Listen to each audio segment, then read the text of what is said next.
Good evening everyone. क्या हाल है बच्चों? All good? चलिए, तो सर 2 हफ्ते का लॉकडाउन और एक्सटेंड हो गया है, तो मेंटली प्रिपेयर कर लो। और वीडियो लेक्चर्स ही आएंगी आगे के, और 15-20 दिन 1 महीना वीडियो लेक्चर से गुजारा करना है सर, है ना? चलिए, तो शुरू करते हैं सर। आपकी स्क्रीन पर दिख रहा है, आपको बहुत ही जानकर खुशी होगी कि ये TDS का आखिरी लेक्चर है सर। इसके बाद TDS ओवर हो जाएगा और ये हमारी 5th क्लास है। बहुत ज़्यादा इम्पॉर्टेंट क्लास है सर ये। सर इम्पॉर्टेंट क्यों है? क्योंकि बेटा इसमें मैं आपके साथ TCS भी डिस्कस करूँगा, और दूसरी बात, TDS के अंदर जो जो अमेंडमेंट्स आई हैं, जो नए सेक्शन इंट्रोड्यूस हुए हैं, वो भी इस क्लास के अंदर हमारे कवर हो रहे होंगे। ठीक है, तो अब मैं आपके साथ सीधा स्टार्ट कर रहा हूँ कि हम लोगों का जो बचा हुआ था मैं वो स्टार्ट कर रहा हूँ। बेस आपका सारा ऑलरेडी सर बना चुका हूँ मैं पुरानी क्लासेस में। बिना टाइम वेस्ट करे कहानी को स्टार्ट करते हैं सर। सर अगर आपको ध्यान हो तो हम लोगों ने 190 कर लिया था, 191 कर लिया था, 192 कर लिया था, 192A हो गया था, provident fund, interest on securities हो गया था, 194A अदर देन सिक्योरिटीज़ बहुत बड़ा था, मैंने करा दिया आपको।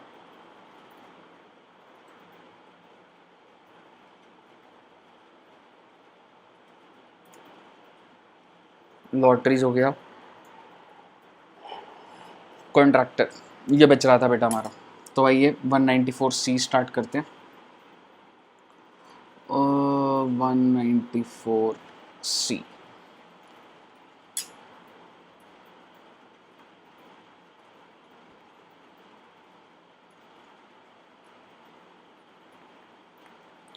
सर हम लोग जो सेक्शन स्टार्ट कर रहे हैं वो सेक्शन स्टार्ट कर रहे हैं 194C।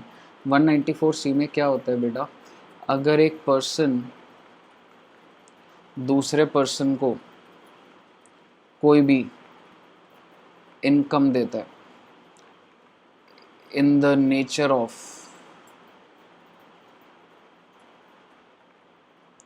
कॉन्ट्रैक्ट, या आप कह सकते हो वर्क, तो बेटा ये इंसान जो भी इसको पेमेंट करेगा, तो ये भाई साहब मान लो अगर 1 लाख रुपए की पेमेंट कर रहा है, तो भाई साहब कुछ ना कुछ अमाउंट TDS माइनस करेगा और जो बच जाएगा वो अमाउंट इसको देगा। इसको मैं बोल रहा हूँ डिडक्टर, इसको बोल रहा हूँ मैं डिडक्टी।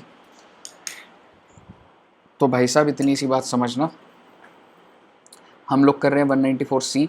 194C में कौन सी पेमेंट्स कवर्ड होती हैं बेटा? 194C में पेमेंट का जो पेमेंट्स कवर्ड होती हैं वो कॉन्ट्रैक्ट वाली होती हैं, जैसे कि जो आप ठेके पे काम देते हो, समझ रहे हो? जैसे सपोज करो मेरा एक शॉपिंग मॉल है और मैंने एक इंसान को कॉन्ट्रैक्ट दिया, जी तुम मेरे यहाँ के जितने भी AC हैं उसका मेंटेनेंस तुम करोगे, तो उसके साथ मैं कॉन्ट्रैक्ट में एंटर करूँगा कि 1 साल का कॉन्ट्रैक्ट है, 6 महीने का है, जैसे भी है।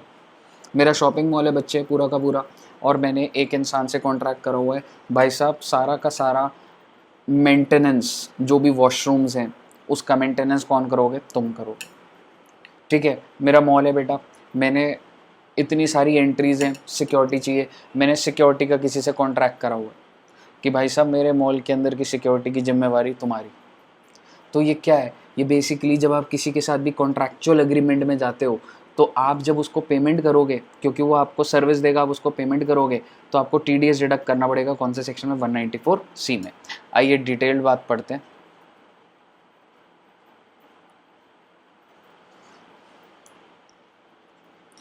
पेमेंट टू कॉन्ट्रैक्टर एंड सब कॉन्ट्रैक्टर, चाहे कॉन्ट्रैक्टर हो चाहे सब कॉन्ट्रैक्टर। से सब कॉन्ट्रैक्टर क्या होता है?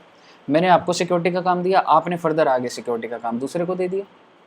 ठीक है, तो सब कॉन्ट्रैक्टर, जैसे मैं आपसे घर बनवा रहा हूँ, ठीक है, तो मैंने आपको कॉन्ट्रैक्ट दिया, लेकिन सर आप घर, आपकी जिम्मेवारी पूरे घर बनाने की है, बट आपने क्या करा, वाइट वॉश किसी और को काम दे दिया, तो वो सब कॉन्ट्रैक्टर बन जाता है। ठीक है, आइए applicability of TDS under 194C।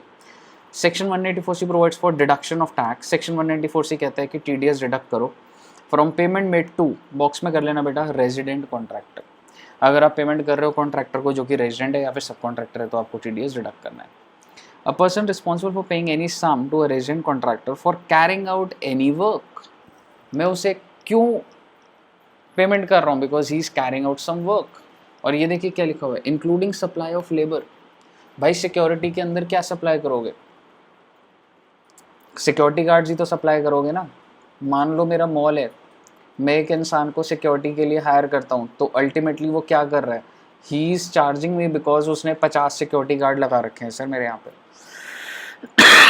In pursuance of a contract there has to be a contract between contractor and, बेटा कॉन्ट्रैक्टर कौन होता है, कॉन्ट्रैक्टर होता है जो काम करता है। जैसे सपोज करो आप अपना घर बनवाते हो, तो आप जिस भी इंसान से बनवा रहे हो, जो बिल्डर होता है उसको क्या बोला जाता है, कॉन्ट्रैक्टर।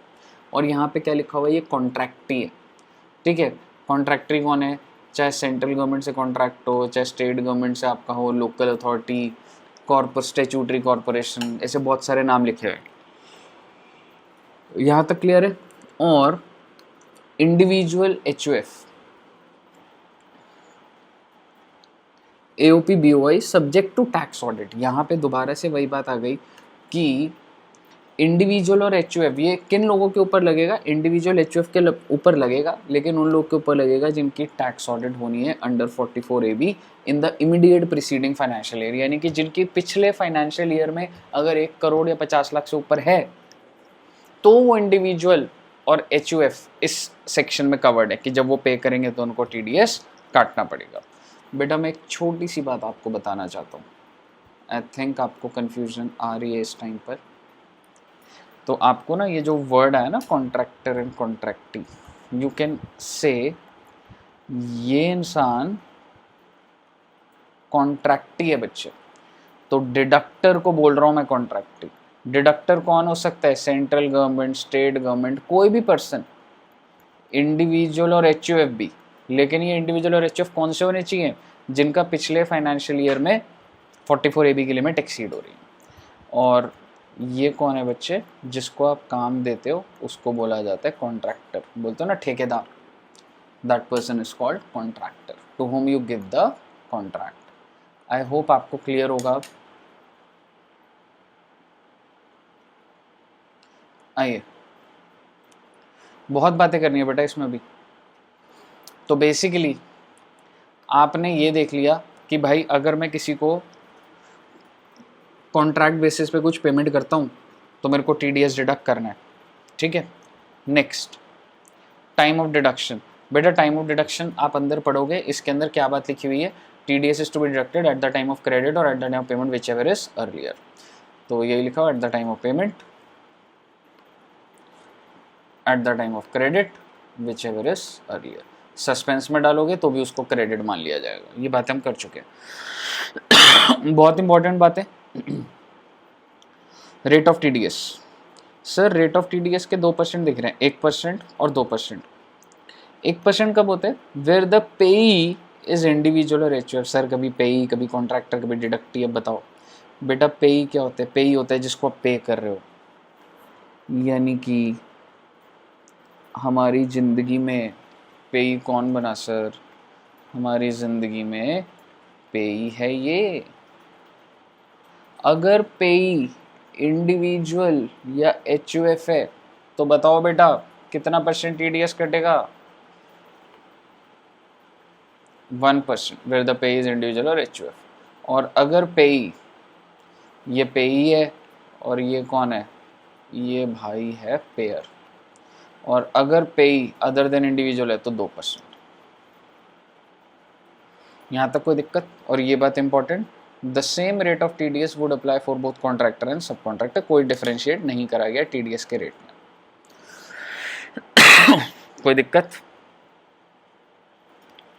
सर, 1% आपको दिख रहा है, 2% आपको दिख रहा है। सर ये ट्रांसपोर्टर का क्या लिखा हुआ है सर, नील। बेटा समझ आएगा आपको, आगे चल के भी बात करेंगे। तो ट्रांसपोर्टर के बारे में कुछ अलग बात करेंगे। इसके बाद threshold limit for deduction of tax. भाई साहब थ्रेशोल्ड लिमिट यानी कि अगर तुम्हारी पेमेंट एक अमाउंट से ऊपर है तो ही TDS काटो, वरना आपको TDS काटने की ज़रूरत नहीं है। और वो पेमेंट का अमाउंट है 30,000। और एक और आपको दिखेगा 1 लाख। तो इसको मैं आपको समझाऊंगा एग्जाम्पल से, रीड आप खुद करेंगे।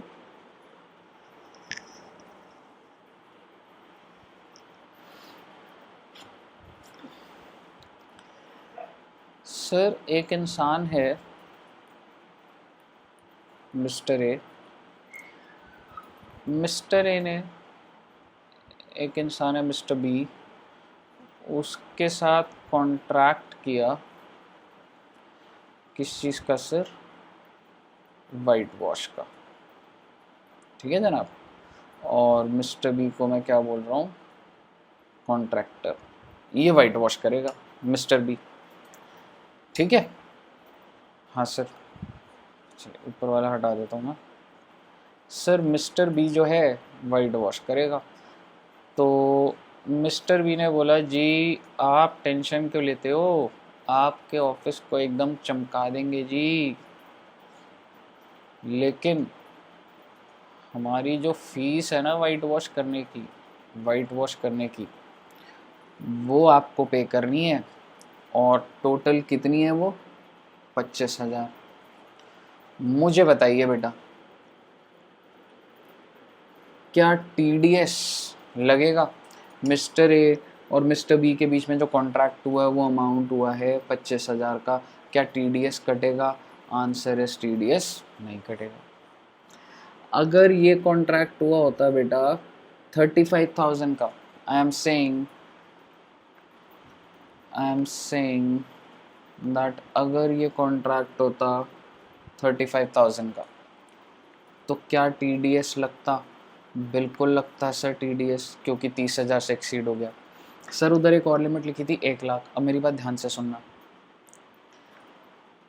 मैंने मिस्टर बी को बोला देखो जी मेरे यहाँ पर ना वाइट वॉश मुझे हर क्वार्टर करानी पड़ती है, हर 3 महीने में एक बार।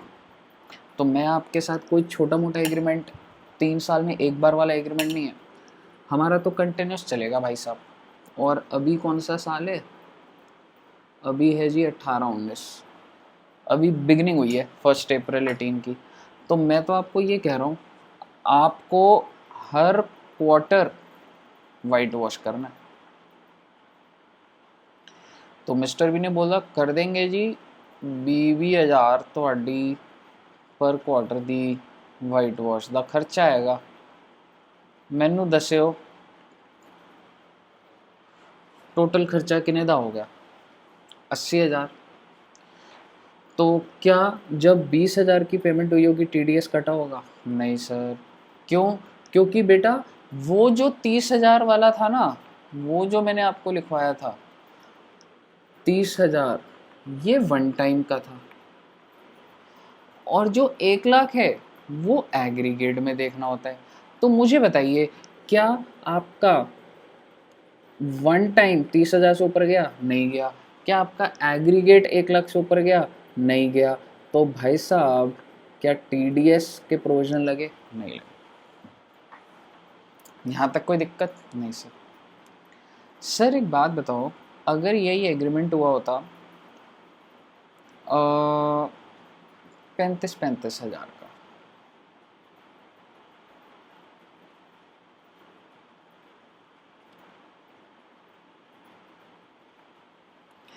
तो ये कितना हो गया होता? 1,40,000। क्या टीडीएस लगता? हाँ सर ये तो वन टाइम भी एक्सीड हो रही है और एग्रीगेट भी हो रही है, तो बिल्कुल टीडीएस लगता सर। ठीक है, अब एक दो बातें और कर लेते हैं। तो ये तो बड़ा सिंपल सा एग्जांपल ले लिया मैंने।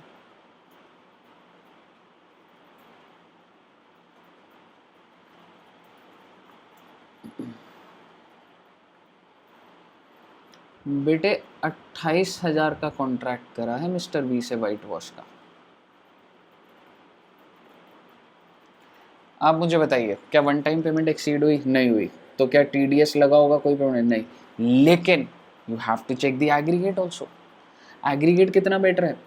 और ये हो गया 56, ये हो गया 56, तो 1,12,000। मेरे बेटे अगर एग्रीगेट 1,00,000 से ऊपर चला गया तो इसका मतलब टीडीएस प्रोविजन है। इसका मतलब जब आप 28,000 दोगे आपको टीडीएस काटना पड़ जाएगा बच्चे। तो अगर मैं इस केस की बात करूं, हटा दो इसको, अगर मैं आपसे बात करूं 28,000 का एग्रीमेंट हुआ है तो सर वन टाइम तो एक्सीड नहीं हुआ, बट मुझे बिगिनिंग से ही पता है कि मेरा इसके साथ कॉन्ट्रैक्ट है और पूरे साल के एंड में पेमेंट एक्सीड हो जाएगी, तो मुझे टीडीएस काट लेना चाहिए बेटा। तो जब मैं इसको फर्स्ट पेमेंट करूंगा 28,000 की, तो मैं क्या करूंगा, मैं बोलूँगा देख भाई 28,000 और उसमें से टीडीएस माइनस होगा, मुझे बता दो बच्चे टीडीएस कितना लगेगा, 1% लगेगा ना भाई। क्यों?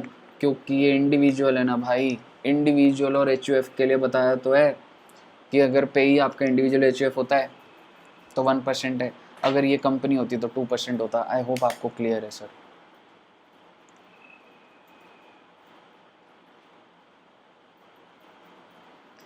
इसी के ऊपर सर एक क्वेश्चन है और आप बच्चों मैंने आपको डेवलप कर दिया है, क्वेश्चन मिस मत कर देना बेटा।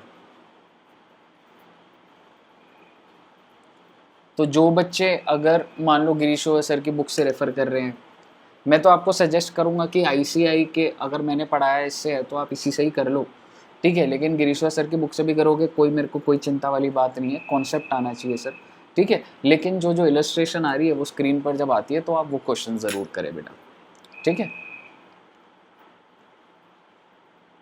सर। इसमें और कुछ बातें भी हैं, हाँ बेटा एक दो बातें और हैं। नॉन एप्लीकेबिलिटी कर लेते हैं, आपको ध्यान है, हाँ ये पढ़ते हैं एक बार। No deduction is required to be made from the sum credit paid और likely to be credit paid in the previous year. वो कह रहे हैं कि कोई डिडक्शन की जरूरत नहीं है to the account of contractor during the course of business of plying hiring और लीजिंग गुड्स कैरेज। बेटा इसके ऊपर कई बार क्वेश्चन पूछ लिया जाता है, तो इस बात को जरा ध्यान से देखिए। Plying hiring leasing goods carriage यानी कि भाई साहब मेरा नाम है अग्रवाल पैकर्स एंड मूवर्स, मैं आपका सामान, आप अगर घर शिफ्ट कर रहे हो एक जगह से दूसरी जगह, मैं हूँ ना, सारा सामान शिफ्ट करा देंगे। आपका बिजनेस है, आपको वेयर हाउस से शोरूम में गुड्स ले जाने हैं, मैं कराऊंगा। मैं क्या कर रहा हूँ मैं जो भी गुड्स है, I am not talking about passengers, I am talking about goods. अगर ट्रक में गुड्स है तो मैं आपका वो गुड्स एक जगह से दूसरी जगह ले जाऊंगा, ठीक है। मेरा तो बिजनेस ही यही है जी, ठीक है। तो बेसिकली वो क्या कह रहा है, जो ऐसे लोगों का बिजनेस होता है, ठीक है, तो जब आप उनको पेमेंट करोगे, क्या ये कॉन्ट्रैक्ट में आता है? बिल्कुल आता है, ठीक है। आपका बिजनेस है, आपको मैं ट्रक्स प्रोवाइड करता हूँ जब भी गुड्स है, क्या हमारे बीच में कॉन्ट्रैक्ट है? बिल्कुल है सर, ठीक है। तो क्या कोई टीडीएस कटेगा? कोई डिडक्शन नहीं होगी, क्लियर है। लेकिन आपको कोई डिडक्शन नहीं होगी, लेकिन आपको ये 3 कंडीशन फुलफिल करनी पड़ी होंगी, तब कोई डिडक्शन नहीं होगी। अगर आपने ये तीनों कंडीशन फुलफिल नहीं करी तो टीडीएस डिडक्ट होगा, टीडीएस डिडक्ट होगा, टीडीएस डिडक्ट होगा। ओन 10 और लेस गुड्स कैरेज, मैं छोटा बिजनेसमैन हूँ, 10 गाड़ी या उससे कम है सर मेरे पास, मैं बड़ा ट्रैक्टर वाला नहीं हूँ। बड़ा ट्रैक्टर इन द सेंस मेरी हजारों बसेस नहीं बोलूँगा, हजारों ट्रक चल रहे, नहीं, छोटा बिजनेसमैन है sir. 10 or less goods carriage at any time during the previous is engaged in the business of plying, hiring, lease, goods carriage बता चुका हूँ, has furnished or declared to this effect along with the PAN। भाई साहब pan नहीं दिया ना तो ना हो पाएगा भाई। मतलब मैं छोटा बिजनेसमैन हूँ, मैं आपके गुड्स यहाँ से वहाँ ले जा रहा हूँ, मैं कह रहा हूँ टीडीएस मत काटो, लेकिन तीसरी कंडीशन ये है पैन नंबर तो प्रोवाइड करूँगा ना, जिस भी इंसान को सर्विस दे रहा हूँ उसको पैन देना पड़ेगा सर। सर अगर पैन नहीं दिया तो टीडीएस कटेगा सर, मुझे बताइए, आया मजा? हाँ सर। गुड्स कैरेज आप पढ़ेंगे बेटा।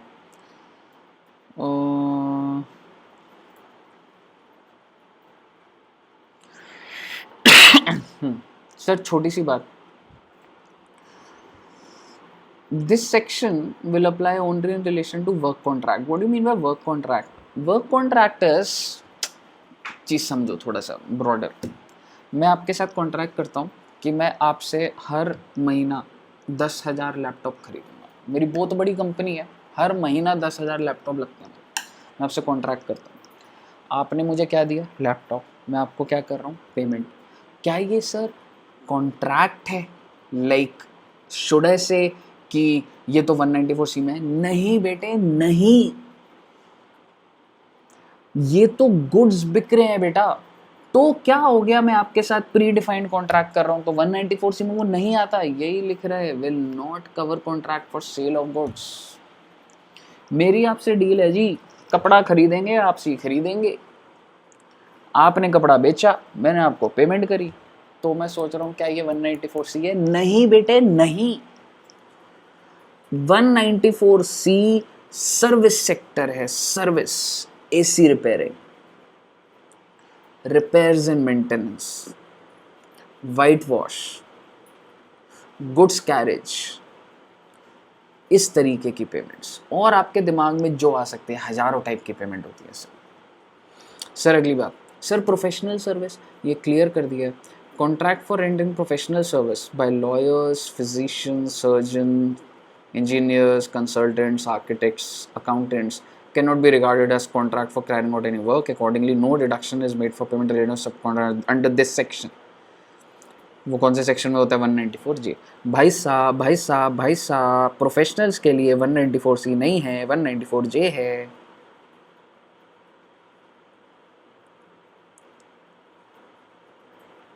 Eight the time of credit और at the time of whichever is earlier. ये तो सर सेम बात आपको पता ही है। सर क्या इसमें कुछ और रहता है? हाँ बेटा।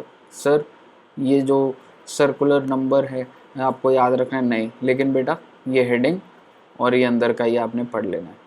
सर इंपॉर्टेंट है? इंपॉर्टेंट नहीं है ज़्यादा।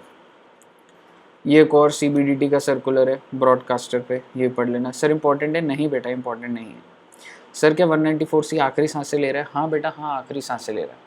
बस आपको एक चीज़ समझानी है।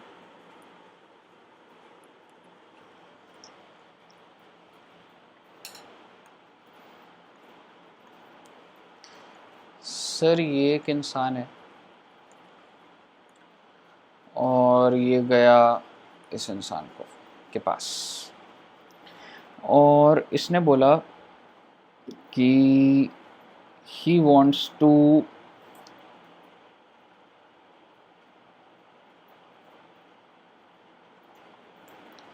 purchase a shirt, और इसका मतलब ये बायर हो गया, ये सेलर हो गया। इसने इसको शर्ट बेची, इसने इसको शर्ट का पेमेंट दिया। एक शर्ट कितने की? 10,000 की। मुझे बताइए क्या 194C लगा? नहीं बेटे नहीं, क्योंकि ये तो सेल और परचेज हो रही है सिर्फ मेरे भाई। गुड्स की सेल परचेज पे TDS कब से लगने लग गया? तो नहीं लगेगी। ठीक है सर, आइए अब समझना।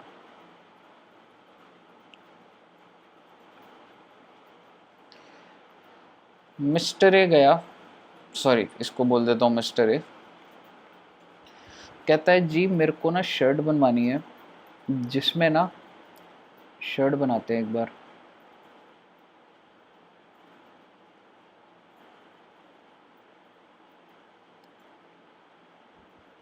क्या बात है सर, आप तो बचपन में लग रहे टेलर थे।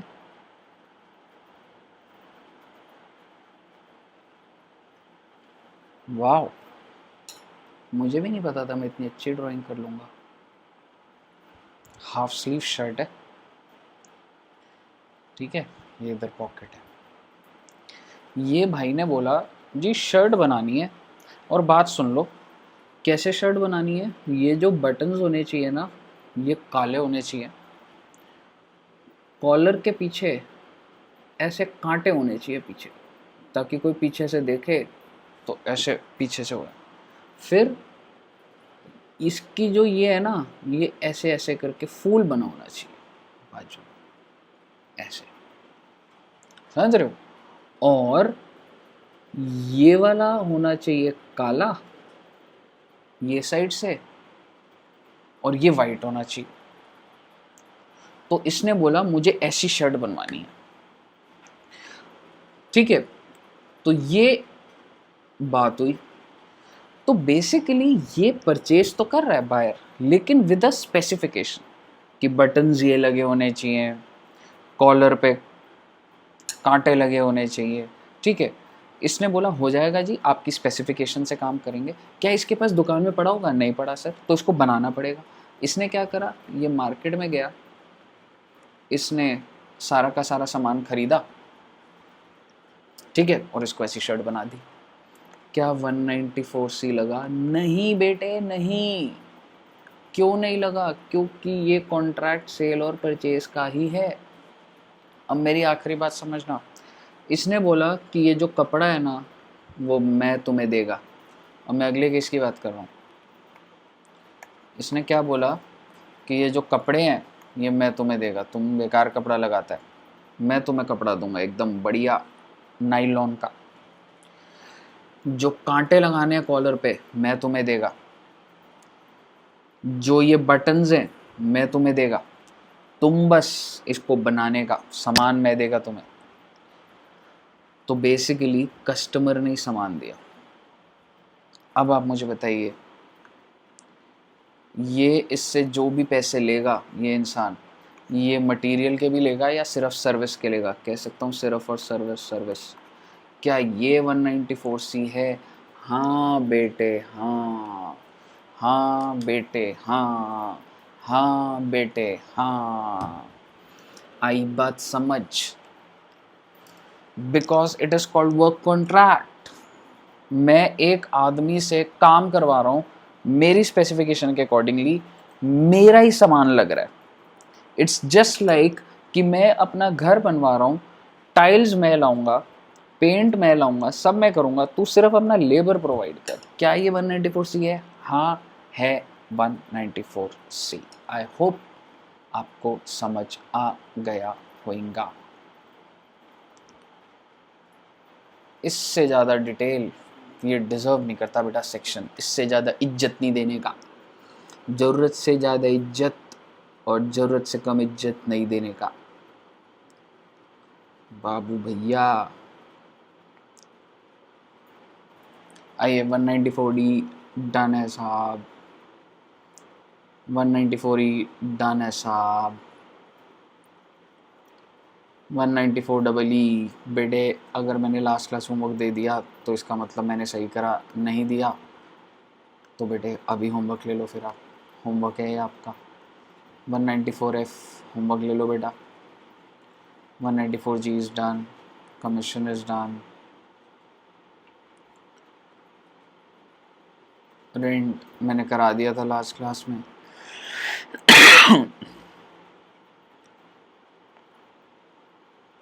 ये इम्पोर्टेंट है बेटा।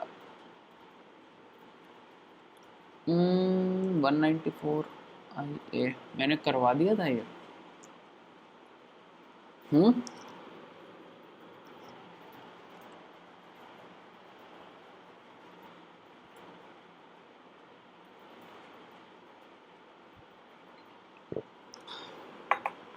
आइए मेरी बात बड़ी ध्यान से सुनना। अब बेटे अब मैंने जो आपके साथ सेक्शन पढ़ाने हैं ना, उससे आपका मन खराब होता जाएगा। आपको लगेगा कि ये सरकार क्या कर रही है, मतलब क्यों कर रही है।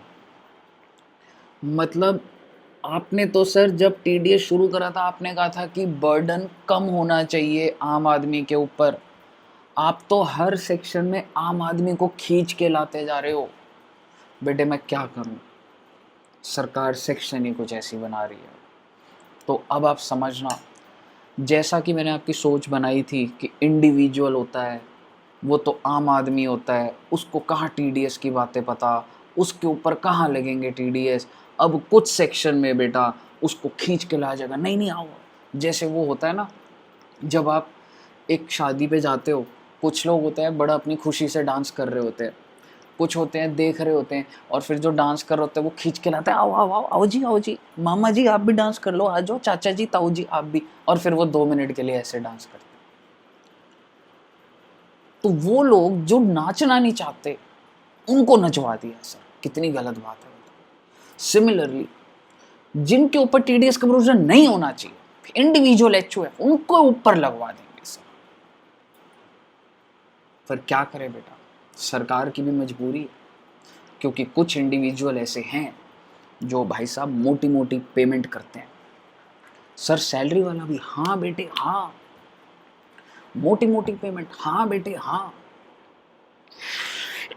तो सरकार ने सोचा कि चलो इन लोगों ने जहाँ जहाँ मोटी पेमेंट करी है, पहले तो ये पेमेंट करते थे विदाउट टीडीएस, अब करेंगे, अब पकड़ेंगे भाई। समझिए बात, मज्जा आया, मज्जा आई है। अब आपकी सोच बना दी मैंने, ठीक है। आइए, payment on transfer of certain immovable property other than agricultural land. मेरी बात ध्यान से सुनना। मेरे पास एक घर है, मैं एक सीधा साधा आदमी, नौकरी पेशे वाला आदमी, मेरे पास एक घर है, मैं आपको बेच रहा हूँ। हमारी बात हुई कितने में बेचना है जी, बात हुई कि 80 लाख। मुझे बताइए, प्रॉपर्टी को बेचना खरीदना 80 लाख कोई बड़ा अमाउंट है क्या? है क्या बात कर रहे हो, छोटा अमाउंट है। 80 लाख रुपए आपने फटाक से जेब से पैसे निकाले, 80 लाख, और आप मुझे दे रहे हैं। सरकार ने आपका हाथ पकड़ लिया बेटे, और आप कौन? आप भी सीधे साधे आदमी, नौकरी पेशे वाले आदमी। आपका हाथ पकड़ लिया, आप घबरा गए, आपने कहा क्या हुआ, मैंने क्या गलत किया? उसने कहा देखो तुमको टीडीएस काटना पड़ेगा। आपने कहा ये क्या होता है टीडीएस, हमें क्या लेना देना इससे? उसने कहा देखो तुमको टीडीएस काटना पड़ेगा, यानी कि तुम जो 80 लाख सौरभ सर को दे रहे हो, तुम 80 लाख नहीं दे सकते तुम। उसने बोला पर मैं थोड़ा ना कोई बिजनेस कर रहा हूं, मैं तो नौकरी पेशे वाला आदमी हूं, मैं कहाँ 10 नंबर लूंगा, 10 नंबर कैसे लूं, इतने कंप्लायंस। सरकार ने बोला 10 नंबर मत लो। कितनी पता हो आसान कर रही है सर। फिर मैं बोला अरे भाई मैं जब टीडीएस डिडक्ट करूंगा, मैं मंथली पेमेंट, मेरे ऊपर मंथली पेमेंट का सिस्टम कहाँ लगाओगे तुम, क्वार्टरली रिटर्न का सिस्टम कहाँ लगाओगे तुम? सरकार ने बोला मंथली पेमेंट भी मत करो, क्वार्टरली रिटर्न भी मत करो। आप समझ रहे हो सरकार क्या कर रही है? सरकार आपकी ट्रांजैक्शन को पकड़ रही है, टीडीएस लगाएगी, लेकिन जनरल जो अभी तक हमारे कंप्लायंस है वो नहीं लगाएगी सर। क्यों? क्योंकि आप हो एक आम आदमी और आपके बस की तो अभी भी नहीं है कंप्लायंस करना, लेकिन थोड़ा सा कंप्लायंस तो करेंगे, थोड़ा डांस तो करोगे मामा जी, थोड़ा सा तो डांस कराएंगे ना। हाँ जी, पूरा डांस मत करो, एकदम प्रो वाला, है ना, प्रो वाला डांस नहीं कराएंगे, थोड़ा सा डांस कराएंगे। तो थोड़े थोड़े कंप्लायंस आपसे करवाएंगे। आइए पढ़ते हैं section. Every transferee, what do you mean by transferee? Transferee is buyer. ओ छोटे छोटे बच्चों, क्या क्या समझाना पड़ता है तुमको मुझे यार, इतने इनोसेंट बच्चे हैं ना, क्या बताऊं। कभी कभी तो चिंता होती है मुझे तुम्हारी, बेचारे इस दुनिया में, इतनी कंजर दुनिया में आए आप, इतने शरीफ बच्चे। बेटा एक होता है सेलर और एक होता है बायर। बेटा ये कोई मूवी नहीं चल रही है बोलूँगा एक होता है लड़का और एक होती है लड़की। हमारे एग्जाम्पल में तो सेलर और बायर ही चलेगा बेटा, ठीक है। सेलर 80 लाख में गुड्स बेचता है, गुड्स नहीं सर, प्रॉपर्टी बेचता है। हाँ बेटा, तो बायर क्या करेगा, भुट्टे बूंदेगा? नहीं सर, इसको पेमेंट करेगा ना।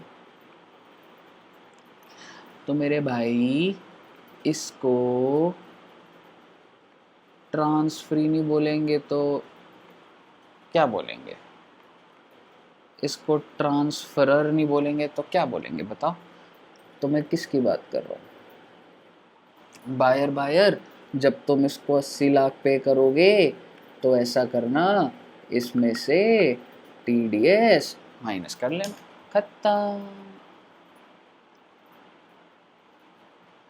Every transferee means buyer, responsible for paying any sum as consideration for transfer of immovable property other than agricultural land. It has not to be agricultural land. सरकार कहती है एग्रीकल्चरल लैंड अगर हम बेचेंगे, अगर कोई बायर है पेमेंट कर रहा है एग्रीकल्चरल लैंड की, उसके ऊपर टीडीएस के प्रोविजन नहीं लगाएंगे सर। 194 आई है में। To a resident transfer deduct tax, deduct कर लो जी 1%, 80 लाख है तो 1% कितना हो गया, 80,000, 80,000 रोक लो भाई साहब. Time of deduction, the deduction is to be made at the time of credit और at the time of payment whichever is earlier. Threshold limit, tax is not required to be deducted where the total amount of consideration is less than 50 lakh. अगर आपकी property का consideration less than 50 lakh है तो TDS की कोई ज़रूरत नहीं है. मेरा आपसे सवाल, अगर डॉट 50 लाख होता तो टीडीएस लग जाता सर, क्योंकि यहाँ पे क्या लिखा हुआ है, less than 50 lakh. But if it is 50 lakhs, TDS provision are applicable.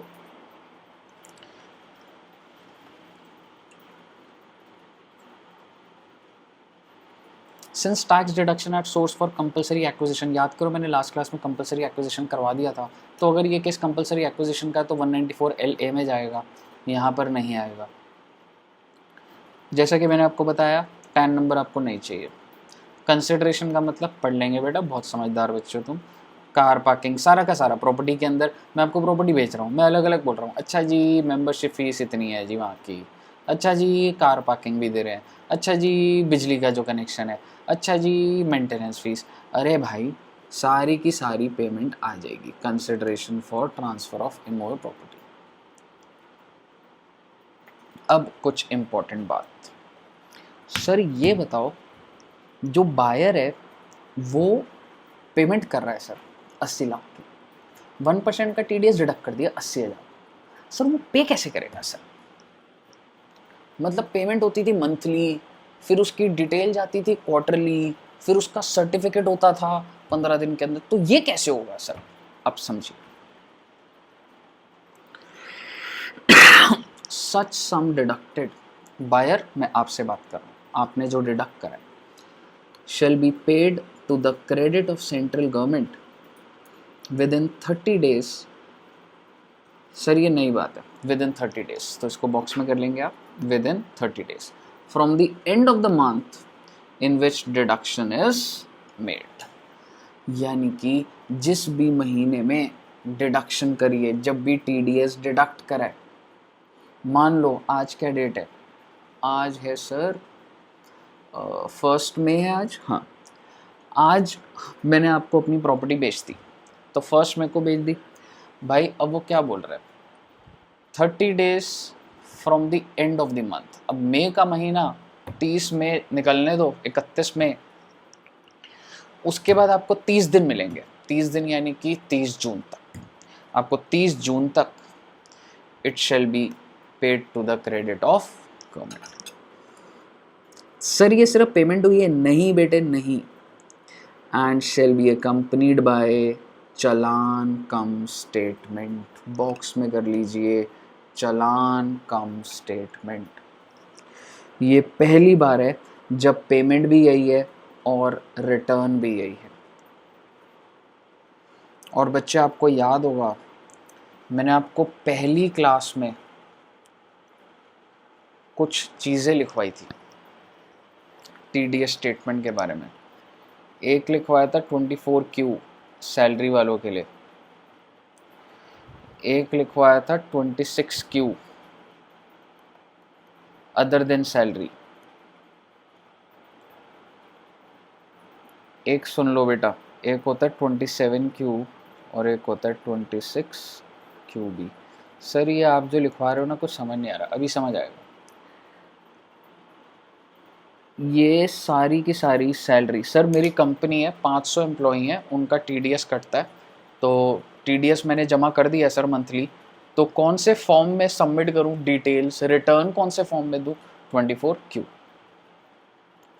उसके बाद 26Q किस लिए ज़िंदगी में, अदर देन सैलरी. सर एक जो कंपनी होती है वो प्रोफेशनल को भी पेमेंट कर रही है, कॉन्ट्रैक्टर को भी पेमेंट कर रही है, इंटरेस्ट भी दे रही है, डिविडेंड भी दे रही है, वो अलग अलग सेक्शन में पेमेंट कर रही है ना, जितने भी हमने देखे. हाँ, तो वो किस में देते हैं बेटा, 26Q.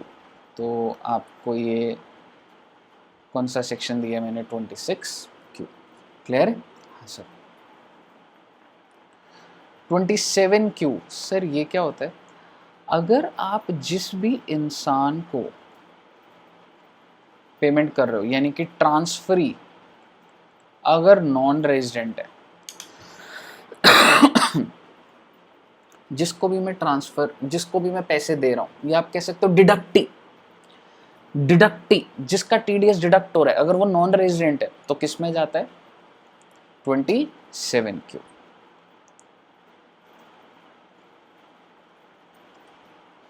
और ये कौन सा आ गया बेटा, अभी अभी जो हमने एमओ प्रॉपर्टी वाला पढ़ा, 194IA।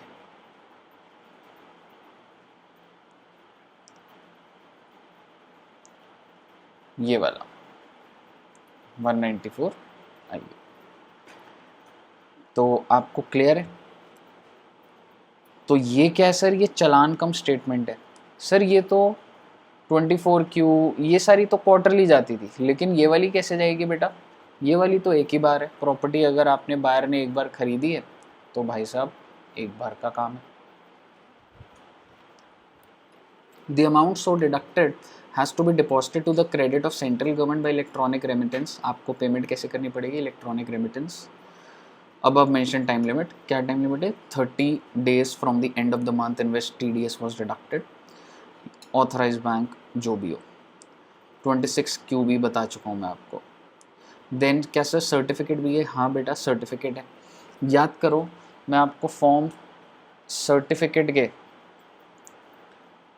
सर पुरानी सारी बातें रिवाइज हो रही हैं आपके साथ साथ, याद करो मैंने आपके सर्टिफिकेट में 16 लिखवाया था और 16A लिखवाया था। अब मैं एक नया जोड़ रहा हूँ 16B। 16 किसके लिए था, सैलरी। ये किसके लिए था, अदर देन सैलरी। और 16B किस लिए हो गया बेटा, 194IA। यानी कि भाई साहब क्या मुझे सर्टिफिकेट भी देना पड़ेगा, हाँ बेटा हाँ। जनरली क्या टाइम लिमिट होती थी, 15 दिन, है ना। तो यही लिखा हुआ है विद इन 15 डेज। कब से, अरे भाई जब जमा करोगे, जब स्टेटमेंट देते थे तो तभी से ही तो 15 दिन होते थे, from the due date of furnishing the challan cum statement. I hope आपको मजा आया, मजा, पुरानी चीज़ें रिलेट हो गई इसमें। 194IA is done. सर ये एग्जाम्पल बेटे आप करोगे ना बेटा, पूरा तो मैंने डिटेल बता दिया ना यार। सर अभी हम छोटे हैं, नहीं बेटा अब आप छोटे नहीं हो बेटा। सर नहीं सर हम छोटे हैं, नहीं बेटा आप छोटे नहीं हो बेटा। सर आप छोटे हो, हाँ बहुत छोटा। यस।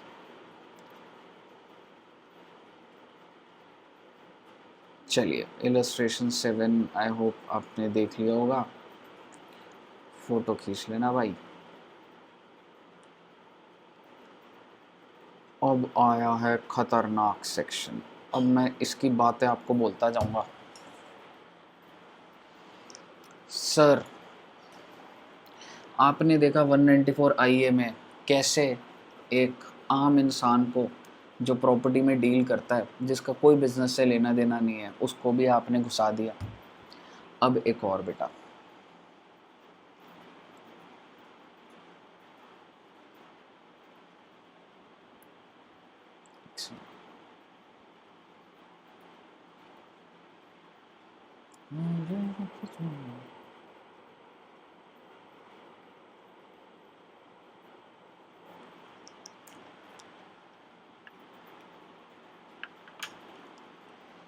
बच्चे एक बात बताओ मुझे, बड़ी सिंपल सी बात बताना।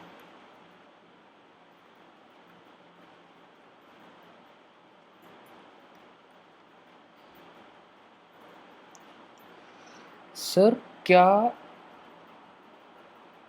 ये एक इंसान है, ये एक बिल्डिंग में रहता है, तो मैं इसको टेनेंट बोल रहा हूँ, ये साथ में अपनी फैमिली के साथ रहता बेटा, ये इसके 2 छोटे बच्चे और ये वाइफ, हस्बैंड वाइफ, ये सब, ये किराए के घर में रहते हैं बेटा। और ये इंसान कौन है, लैंडलॉर्ड। बच्चे क्या ये जो इंसान है, क्या ये घर ऐसा हो सकता है कि इसका 60,000 पर मंथ का रेंट हो। हाँ सर, हो सकता है सर, ऐसे बहुत बड़े बड़े घर होते होंगे जिसका किराया 60,000 होता होगा। सर क्या ऐसे लोग हैं जो 60,000 के किराए में भी रहते हैं? मतलब क्या जरूरत है 60,000 में, 20,000 में रह लें? ऐसा नहीं है बेटा। अगर इस भाई की, अगर ये भाई 50 लाख रुपए पर एनम कमाता है, नौकरी वाला आदमी है, 50 लाख का पैकेज है, तो क्या ये क्या 20,000 वाले घर में रहेगा क्या? नहीं सर, इसका सर्कल अलग होगा, अच्छी जगह रहेगा सर। क्या हो गया 60,000 जा रहा है तो? महीने का मोटा मोटी भाई को 4 लाख आ रहा है, 4 नहीं 12, हाँ 4 लाख आ रहा है, तो 4 लाख रुपए में से 60,000 चले गए तो क्या होगा उसमें? हाँ सर बिल्कुल सही बात है। मुझे ये बता दो, आपको मैंने रेंट वाले एक सेक्शन कराया था, इन भाई साहब के ऊपर 194I रेंट वाला सेक्शन लग रहा है क्या? नहीं नहीं सर, इसके ऊपर क्यों लगेगा? क्यों, वो लैंड एंड बिल्डिंग के रेंट पे नहीं था? हाँ सर था, लेकिन फिर भी नहीं लगेगा सर। क्यों नहीं लगेगा? क्योंकि बेटा उस सेक्शन में 194I में वो इंडिविजुअल और एचयूएफ आते थे जिनका प्रीवियस ईयर में बिजनेस या प्रोफेशन हो और उसका टर्नओवर 1 करोड़ से ऊपर हो, और अगर प्रोफेशन है तो 50 लाख से ऊपर का टर्नओवर हो सके।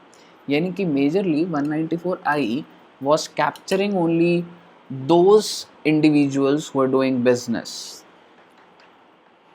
तो ये भाई साहब के ऊपर तो 194I नहीं लगता था, और लगना भी नहीं चाहिए था।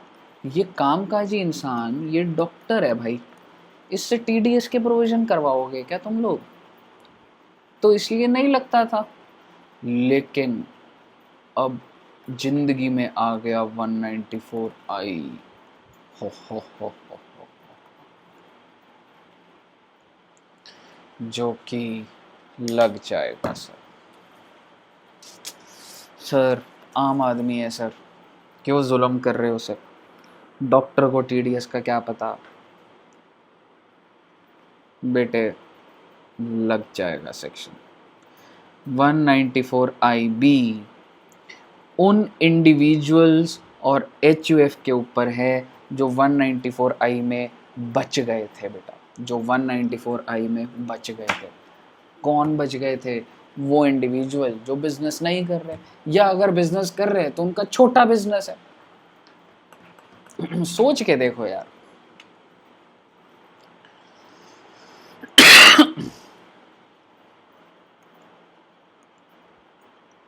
वन 194I में वो इंडिविजुअल और एचयूएफ थे जो बहुत बड़ा बिजनेस कर रहे हैं, बहुत बड़ा, 1 करोड़ या 50 लाख से ऊपर। क्या इंडिविजुअल जिसका छोटा बिजनेस है वो इसमें आ रहा था? नहीं, बाहर हो गया था। अब वो कहाँ आ जाएगा? आईबी में। एक इंडिविजुअल जो कि सैलरीड था, क्या वो इसमें आ जाएगा? क्या 194I में आ रहा था? नहीं। अब किस में आ जाएगा? आईबी में। लेकिन कंडीशन क्या है आईबी में आने की? पहली बात तो भाई तुम 194I से जो बच गए ना, वो तुम 194IB में आ जाओगे, और तुम्हारे ऊपर 194I भी लग गया, मतलब तुम्हें टीडीएस डिडक्ट करना पड़ेगा। किसके ऊपर? रेंट के ऊपर। लेकिन कंडीशन ये है, if this rent exceeds 50,000 per month. अगर आप एक ऐसे घर में रह रहे हो जिसका किराया 50,000 पर मंथ से ऊपर है, तो आपको जान के ये दुख होगा, दुख, कि तुम्हारे को टीडीएस के प्रोविजंस लग जाएंगे रे बाबा। सर अगर हम ऐसे घर में रह रहे हैं जिसका किराया 20,000 है तो बच गए भाई। आईबी में आए नहीं। आईबी में कौन आता है? आईबी में वो इंसान आएगा जो किराया 50,000 से ऊपर दे रहा है। सर क्या हम आई में आए? अरे भाई अगर तुम बिजनेसमैन नहीं हो तो आई में कहाँ से आ जाओगे? अच्छा अच्छा,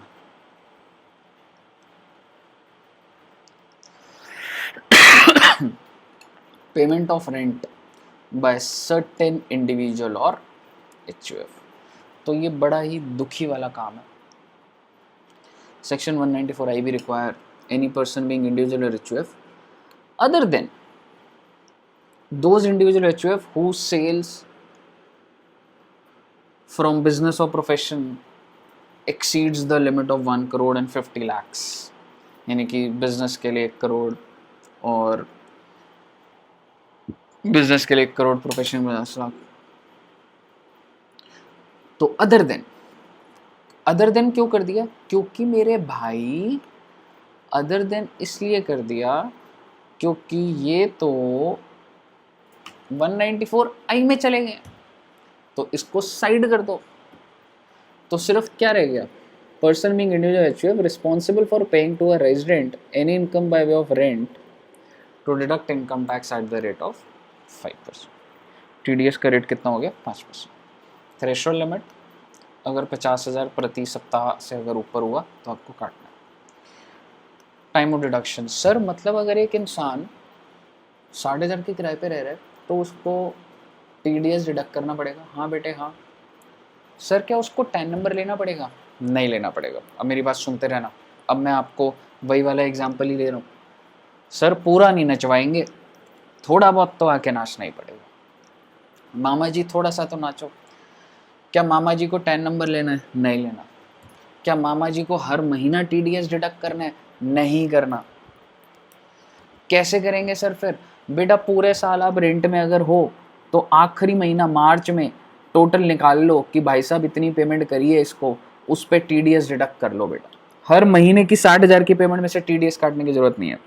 सर अगर बीच में ही छोड़ देंगे, मतलब अप्रैल मई जून जुलाई अगस्त सितंबर अक्टूबर के बाद मैं चेंज कर रहा हूँ सर जगह, तो भाई साहब अक्टूबर के मंथ के अंदर आपको टीडीएस डिडक्ट करना पड़ेगा। ठीक है, आइए तो देखते हैं। This deduction is to be made at the time of credit of rent, तो बॉक्स में कर लीजिए क्रेडिट ऑफ रेंट, क्या लिखा हुआ है? For the last month of the previous year, कि जब भी आप लाइबिलिटी क्रिएट करते हो फॉर द लास्ट मंथ और the last month of tenancy. जैसे कि मैंने बोला मैं छोड़ के जा रहा हूँ तो आखिरी महीने का जो भी किराया है जब उसको मैं लाइबिलिटी क्रिएट करता हूँ to the account of the payee और at the time of payment whichever is earlier. तो आपके लिए कीवर्ड क्या है बेटा? लास्ट मंथ बच्चे, not every month bro. Clear है? No requirement for PAN number आ गया। Deduction not to exceed rent for last month. Sir हाँ बेटा बोलो ना। सर अगर मैं 60,000 का किराया है, ठीक है, तो बेसिकली क्या होगा? 60,000 का अगर किराया है, ठीक है, तो 7,20,000 पूरे साल की पेमेंट है। हाँ सर, तो पहले महीने 60,000 दिया, क्या टीडीएस काटे? नहीं बेटा नहीं, आखिरी महीने में टीडीएस काटने। तो ऐसे 60,000 देते गए, मार्च के महीने में आपको सारा टीडीएस डिडक्ट करना होगा। ठीक है, सारा टीडीएस बोले तो टोटल रेंट कितना हो गया? 7,20,000, उसका 5%, तो 7,20,000 का 5% कितना हुआ? 10%, 72, 36,000, 36,000। तो सर क्या 36,000 रेंट से ऊपर जा रहा है? नहीं। तो बेसिकली आपने जितना भी डिडक्ट करा 36,000 should not exceed the rent for the last month. Clear है? इसके अंदर की बात आप पढ़ सकते हैं। और आपका 194 IB भी डन हो गया। ये क्वेश्चन कर लेंगे।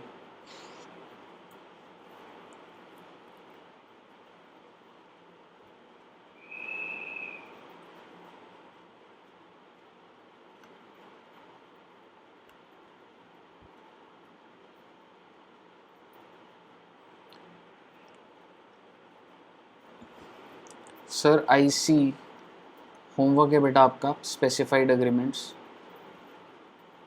194J is done.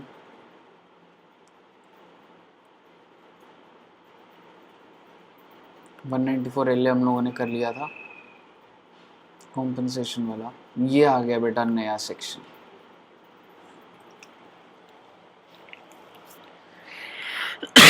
जो अनहोनी मैंने आपके साथ 194 IB में करी, यानी कि एक शरीफ इंसान जो सैलरी कमाता है, जो किराए पे रहता है, उसके ऊपर भी टीडीएस के प्रोविजन लगा दिए, वही बात इन्होंने एक और सेक्शन निकाला और बाकी पेमेंट्स पे भी लगा दी बेटा।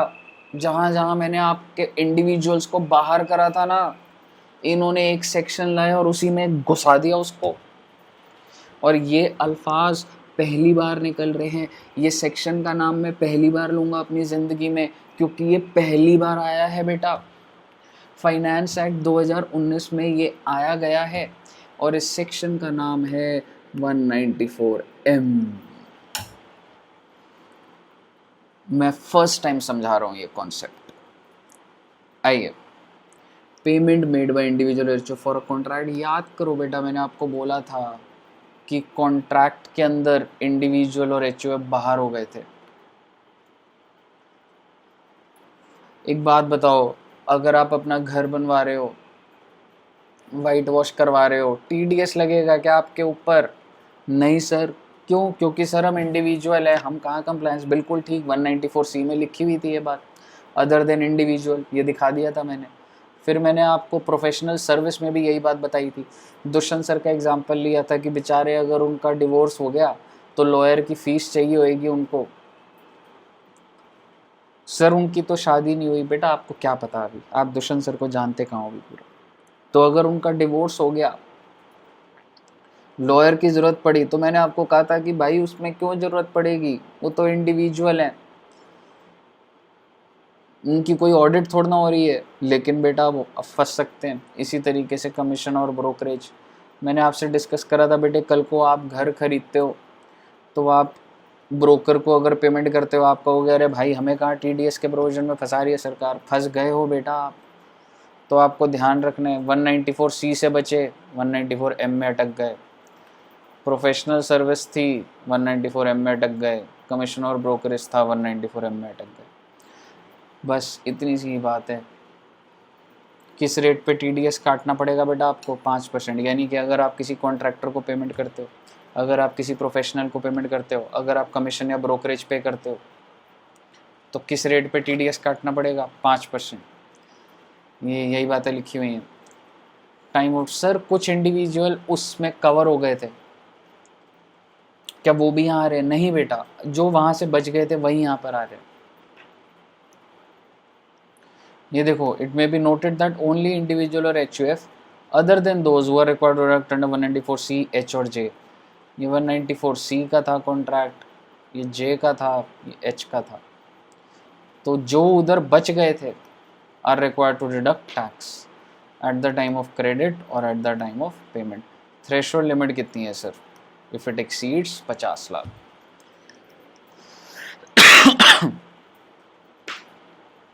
अगर 50 लाख से ऊपर, सर पेमेंट अमाउंट तो बड़ा रखा है। हाँ बड़ा रखा है। मान लो अगर मैं घर बना रहा हूँ 5 करोड़ का, आर्किटेक्ट को दे रहा हूँ 1 करोड़, तो क्या मैं कह सकता हूँ 50 लाख से ऊपर है तो मैं यहाँ पर फॉल कर जाऊँगा बेटा, 194M। तो 194M ने क्या कर दिखाया, जो इंडिविजुअल और एचयूएफ उन सेक्शंस में बच गए थे 194J में, 194C में, 194H में, उनको डाल दिया 194M में, just like 194IB। Got it? इसको आप रीड कर सकते हैं, कुछ नहीं है, ये सेम बात है। 10 की ज़रूरत नहीं है, टेंशन काहे को लेने का। बहुत ज़्यादा इम्पॉर्टेंट इलस्ट्रेशन नंबर 10, क्योंकि ये अमेंडमेंट है, आप इसको रीड करेंगे बेटा। तो इसको मैं धीरे धीरे चलाऊंगा ताकि आप इसको नोट कर लो आराम से, मतलब फ़ोटो खींच लो एटलीस्ट।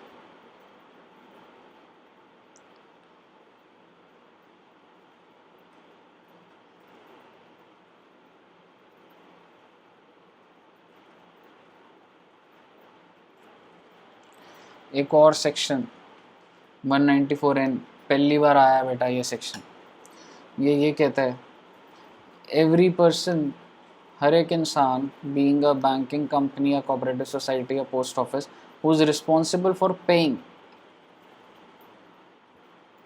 इन कैश, तो बॉक्स में कर लीजिए, paying in cash any sum or aggregate of sum exceeding 1 crore during the previous year to any person from one or more account maintained by such recipient shall deduct tax at the rate of 2%। यानी कि bank को, अगर आप bank से withdraw करते हैं 1 करोड़ से ज़्यादा, तो बैंक आपका 2% TDS डिडक्ट कर लेगा। Time of deduction at the time of payment, कहाँ कहाँ नहीं लगेगा। अगर जो विड्रॉ कर रहा है वो कौन है, गवर्नमेंट है। अगर वो खुद बैंकिंग कंपनी विड्रॉ कर रही है तो नहीं लगेगा। बाकी ये वाले पॉइंट आप रीड कर लोगे बच्चे। 195A रीड कर लेंगे।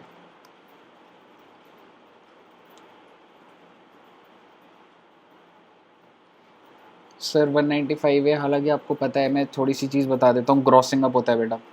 मान लो ये बात मैं अदर सोर्स में भी डिस्कस कर चुका हूँ, TDS में भी एक बार मैंने कर ली थी। मान लो आप लॉटरी जीते 1 लाख रुपए की, तो मैं आपको 1 लाख रुपए दूंगा क्या? नहीं सर, आप TDS काट के दोगे। तो भाई 1 लाख के ऊपर 30% का TDS काट लूँगा, आपको 70,000 दूंगा।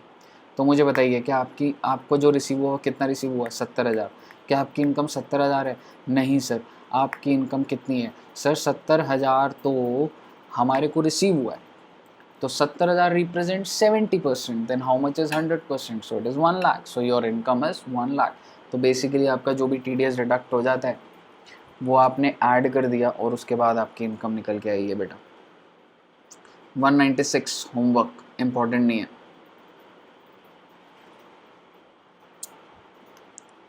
197 सर्टिफिकेट। और ये बेटा ये ना कॉमन बात है, और ये मैंने बड़ा प्रैक्टिकली काम करा है इस पर 197 पे। तो आपको एक सिचुएशन देता हूँ।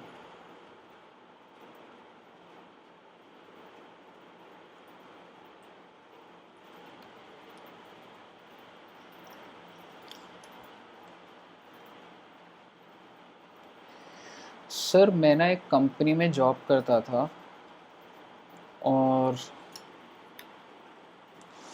मेरे राइटिंग पार्ट सही चल नहीं रहा।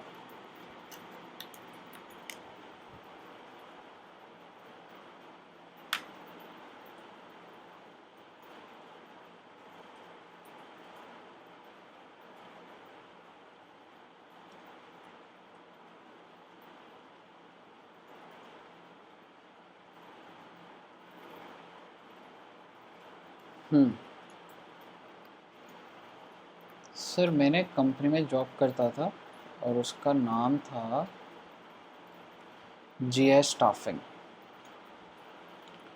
कंपनी का नाम था GS स्टाफिंग प्राइवेट लिमिटेड। बेटा इस कंपनी की जो सेल्स थी ना वो 200 करोड़ थी, और ये ना सर्विस सेक्टर था। मतलब बेसिकली आप ये कह सकते हो कि this company was providing employees to other companies. जैसे सपोज करो मेरी कंपनी है, मैं रिलायंस हूँ, और मुझे 500 एम्प्लॉय हायर करने हैं, तो मैं अपने HR को नहीं बोलूँगा, मैं GS स्टाफिंग को बोलूँगा 500 एम्प्लॉय हायर करने हैं, ये डेजिग्नेशन होनी चाहिए। GS staffing would do everything, and in return GS staffing एक फ़ीस चार्ज कर लेगी। ठीक है, तो इस तरीके से बिजनेस चलता था। तो इनकी सेल कितनी हो गई थी बेटा, और इनका जो एक्सपेंस था ना भाई वो था 204 करोड़ का। तो मुझे बता दीजिए, क्या मैं मोटा मोटी कह सकता हूँ लॉस है जी 4 करोड़ का? हाँ सर। तो टैक्स कितना आएगा? नील। इनका TDS कितना डिडक्ट हुआ होगा? अब ध्यान से सुनना बेटा, ये जो सेल हुई है 200 करोड़ की, क्या मैं कह सकता हूँ ये अलग अलग मेरे क्लाइंट्स होंगे जो मुझे पैसा देते होंगे, क्योंकि मैं उन्हें सर्विस प्रोवाइड करता हूँ, तो वो पैसा देते होंगे। हाँ सर, बिल्कुल सही बात है बेटा। ये इंसान ने जब मुझे पैसा दिया तो इसने देखा कि जी मैं तो इसको अगर पैसा दूंगा तो मुझे तो TDS काटना। इसने भी यही चीज़ देखी, इसने भी यही चीज़ देखी, इसने भी यही चीज़ देखी, इसने भी यही चीज़ देखी, और मान के चल लो कौन से सेक्शन में, 194J कि like this is a kind of professional service. तो मुझे बताओगे ये 200 करोड़ जब मुझे मिलेगा तो ये पूरा 200 करोड़ मिल जाएगा या कुछ TDS कट जाएगा? सर 200 करोड़ पे मोटा मोटी 10%, 20 करोड़ का TDS आपका जमा हो जाएगा सर, है ना। तो जब मैं रिटर्न भरूंगा तो मैं क्या करूंगा? I would be claiming refund. 20 crore, क्योंकि भाई मेरा तो लॉस है, मेरा तो टैक्स है ही नहीं, 20 करोड़ का TDS जमा हो गया रिफंड। नाउ आप समझना, मतलब अगर मैं 19-20 की बात करूं तो इस टाइम पे जो भी मेरे को पेमेंट मिलेगी, ये मेरा प्रीवियस ईयर है, वो TDS कट के मिलेगी। तो मेरा जो 20 करोड़ रुपए है वो मेरे पास ना आने की बजाय सरकार के पास पहुंच गया, और मैं इसको क्लेम करूंगा, रिटर्न सबमिट जब करूंगा 30/9 को, 2-3 महीने में रिटर्न प्रोसेस, रिफंड प्रोसेस होगा, और मेरे बैंक अकाउंट में वापस ये 20 करोड़ कब आ रहा है बेटा? 31 दिसंबर। अगर आप ये मान लो ये है 18-19, तो 31 दिसंबर 19, मतलब मेरा कुछ टैक्स बनता भी नहीं था, फिर भी 20 करोड़ अटक गया, और मेरे को कितना लेट मिल रहा है सर, मतलब कटाई क्यों? सवाल ये है, जब मेरे ऊपर टैक्स है ही नहीं, मैं तो लॉस मेकिंग हूँ, तो आप इनको बोल दो सीधा सीधा कि TDS डिडक्ट ना करे। ऐसे नहीं होता बेटा। ये बोलेगा यार तुम्हारे कहने से मैं कैसे मान लूँ तुम लॉस में हो, मेरा यही काम है क्या कि तुम लॉस में हो, तुम प्रॉफिट में हो? मेरे ऊपर कंपनी ने प्रोविजन डाला हुआ है भाई साहब, सीधी सी बात है, GI स्टाफिंग, बात समझो। मेरे ऊपर इनकम टैक्स ने बोला हुआ है कि आप अगर किसी को भी पेमेंट करोगे तो आपने TDS काटना है। मैं तो काटूंगा, आप लॉस में हो, आप प्रॉफिट में हो, मेरी वो दिक्कत नहीं है। How would I feel, how would I be justified that your loss? मैं ये सारे काम थोड़ा ना करने बैठा हूँ, मैं तो TDS काटूंगा। अब GI स्टाफिंग को ये पता है कि भाई इनमें से तो कोई नहीं मानेगा। अब GI स्टाफिंग ने क्या करा बेटा? GI स्टाफिंग को क्या करती है, मैं क्या करता था कंपनी में, जैसे मान लो 18-19 अभी स्टार्ट होने को आया है, तो भाई साहब मार्च 18 में TDS डिपार्टमेंट के पास जाऊंगा मैं, और मैं बोलूँगा मालिक मेरी कंपनी लॉस में है, मेरे ऊपर कोई टैक्स नहीं है। उसने कहा कौन से साल की बात कर रहे हो? मैं कहूँगा मालिक जो साल आने वाला है, जिसमें हम घुसने वाले हैं। कौन से साल में घुसने वाले हैं? 18-19 में मालिक। अभी कहाँ पर हूँ मैं? मार्च 18। तो एट प्रेजेंट आप सोचो मार्च 18, और मैं TDS डिपार्टमेंट में जाके बोल रहा हूँ 18-19 में मुझे लॉस होगा। वो कहेगा पागल हो गया क्या, फ्यूचर कैसे बता रहा है? मैंने कहा मालिक 5 साल हो गए बिजनेस करते हुए, पहले लॉसेस बहुत बड़े थे, धीरे धीरे धीरे कम होते होते हमारा प्रोजेक्शन ये है कि हमें लॉस होगा। उसने कहा अच्छा ठीक है, मेक सेंस। ऐसा करो, अपना 18-19 का पोटेंशियल सेल, प्रोजेक्टेड कॉस्ट सारी सबमिट करो हमारे पास, यानी कि ट्रेडिंग PNL और बैलेंस शीट, जो साल आया भी नहीं उसका। सर ऐसे भी होता है? बिल्कुल यही होता है बेटा, मैं आपके साथ 100% प्रैक्टिकल बात कर रहा हूँ। मैंने कहा ये लो सर, मैंने कहा ये फ्यूचर है हमारा। मैंने कहा 18-19 में मालिक मैं ये 200 करोड़ की सेल करूँगा, ये खर्चे हैं, ये कहानी है पूरी 18-19 की। अभी तक हुई नहीं है ये, लेकिन मैं होने से पहले ही उसको बताऊंगा कि जी यही है। अरे हवा से थोड़ा ना कस्टमर आएंगे, इतना ही कस्टमर बेस है मेरा। अभी 19-20 हो जाएगा, कोई 200 करोड़ का 190 हो गया, या 200 करोड़ का 210 करोड़ हो जाएगा। तो उसने कहा अच्छा ठीक है, मतलब लॉस में हो तुम? मैंने कहा हाँ मालिक। तो फिर उसने बोला अच्छा तो लॉस में हो तो टैक्स तो नहीं लाएगा, और TDS तो तुम्हारा कटेगा ही। मैंने कहा मेरे पास क्यों आए हो फिर? उसने कहा आप एक सर्टिफिकेट दे दो सर। TDS डिपार्टमेंट में क्यों गया हूँ मैं? उससे TDS का सर्टिफिकेट मांगने गया हूँ अंडर सेक्शन 197, जिसमें आप ये लिख दो कि जो भी मेरे कस्टमर्स हैं, GI स्टाफिंग के जो भी कस्टमर्स हैं, उस सर्टिफिकेट में इनका नाम लिख दो सर, ये इनको बोल दो कि जब मेरे को पेमेंट करे मेरा TDS ना काटे, क्योंकि मेरा TDS काट दोगे मेरा पैसा ब्लॉक हो जाएगा सर। यहाँ बिजनेस लॉस में चल रहा है, उधर 20 करोड़ आपके पास फंसा होगा, रनिंग कैसे करूँगा मैं, बिजनेस कैसे चलाऊँगा? पहले ही लॉस में हूँ, टैक्स निल है, पर 20 करोड़ आपकी जेब में जा रहा है। ऑल दो रिफंड मिल रहा है मुझे, बट लिक्विडिटी प्रॉब्लम के बारे में भी तो सोचो यार। बिजनेस हवा में चलता है क्या? लिक्विडिटी प्रॉब्लम हो जाएगी आपको। What do you mean by loss? This means that जब साल खत्म होगा ना, तुम्हारे पास 4 करोड़ की शॉर्टेज होगी, तुमको ओनर्स को, इक्विटी शेयर होल्डर को बोलना पड़ेगा 4 करोड़ ला भाई, पैसा नहीं है यहाँ पे देने को। 200 करोड़ की सेल कर रहा हूँ, 204 करोड़ के खर्चे हैं, 200 करोड़ की सेल में से 20 करोड़ तो अटक गए, तो अल्टीमेटली कितना आया मेरे पास? 180 करोड़। 180 करोड़ में 204 करोड़ की पेमेंट होएगी क्या? 24 करोड़ रुपए नहीं है तुम्हारे पास। ओनर के पास जाओगे, रैप टाइम मारेगा तेज, कहेगा बिजनेस कर रहे हो, मजाक कर रहे हो, जब देखो पैसा मांगने आ जाते हो। भाई साहब एकदम करेक्ट पोजीशन बता रहा हूँ आपको। ओनर के पास बार बार नहीं जाया जाता पैसा मांगने। आपका बिजनेस प्रॉफिटेबल होना चाहिए, अगर नहीं हुआ ना भाई साहब, टॉप एग्जीक्यूटिव्स हट जाते हैं। तो उसके लिए टॉप एग्जीक्यूटिव्स क्या करते हैं?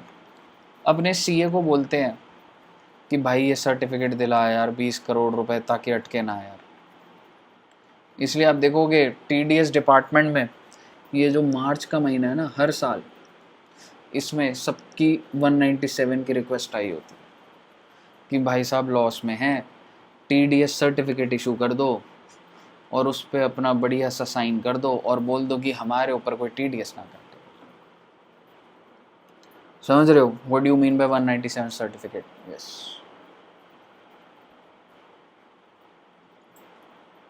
तो जब ये सर्टिफिकेट, अब चलो पूरी कहानी बोल देता हूँ। टीडीएस वाला कहता है ठीक है जी दे देते हैं, बात में तो दम है आपका। जब वो सर्टिफिकेट उसने मुझे दिया तो ये पूरा सर्टिफिकेट मैं ही लेता था। उनके साथ क्या डिस्कशन होती है क्या है, अब ऑनलाइन नहीं बता सकता आपको। तो उनसे मैंने सर्टिफिकेट लिया। उसके बाद मैं क्या करता था, कंपनी के मार्केटिंग टीम के पास जाता था, कहता था जितने भी तुम्हारे कस्टमर हैं, मैं कस्टमर को जानूंगा, मैं क्यों जानूंगा भाई, मैं बैक एंड पे काम करता हूँ। मार्केटिंग वाले जाते थे कस्टमर के पास, वो मार्केटिंग टीम क्या करेगी, इन सबको बोलेगी देखो देखो देखो हमें टीडीएस सर्टिफिकेट मिल गया। बेटे अप्रिसिएशन मिलती थी बड़ी, बहुत अच्छा लगता था इस काम को करके। जो कंपनी का सीईओ नाम लेता था that this year Saurabh Chaudhary has got the 197 certificate, so really congratulate him because he was able to take that certificate at a very low rate. Low rate समझ रहे हो, देना पड़ता है थोड़ा सा टीडीएस वालों को, ठीक है। तो बेसिकली इनको बता दिया। अब जब ये पेमेंट करेंगे तो मुझे बताइए क्या टीडीएस डिडक्ट करेंगे? नहीं, टीडीएस डिपार्टमेंट ने खुद मना करा है, सर्टिफिकेट मेल करूँगा इनको, ये देखो झूठ थोड़ा ना बोल रहा हूँ। तो फिर जब अब ये होगा ऐसा, तो क्या तुम्हारा टीडीएस अटकेगा? नहीं। लेकिन आपको बताता हूँ बहुत छोटा सा तो अटकता है, बहुत हल्का सा रेट लगता है। तो मोटा मोटी 2 करोड़ रुपए का टीडीएस, 20 करोड़ से 2 करोड़। तो भाई अब ये 2 करोड़ इतना तो अटकेगा ही, और ये रिफंड क्लेम करने ना 2 करोड़ का। क्योंकि अगर रेट वैसे 10% है तो वो कहते हैं नहीं जी हम चलो 1% कर देंगे, लेकिन टीडीएस तो कटेगा। मैंने कहा लॉस है ना भाई, टीडीएस तो कटेगा, तो मैं कुछ कर थोड़ा ना सकता। क्लियर है? तो ये आपकी पूरी की पूरी कहानी है सेक्शन 197 की, और आप इसको रीड कर सकते हैं। ये भी 197 है। सर क्या याद रखनी है चीज़ें? नहीं बेटा, सिर्फ जनरल रीड करनी है बातें। सेक्शन 198 में आपको बता चुका हूँ। अच्छा इसमें कुछ ऐसा है बताने का, देखने दो।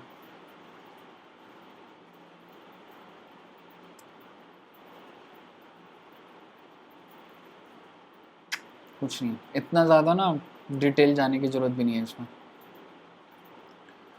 Tax deducted is income receive, बता तो दिया आपको। आपको 1 लाख की इनकम हुई, 30,000 का टीडीएस काट लिया, आपको 70,000 मिला, तो इनकम कितनी हुई आपकी? इनकम तो आपकी 1 लाख है ना, तो जितना भी टीडीएस काटो उसको जोड़ोगे तो इनकम आ जाएगी ना।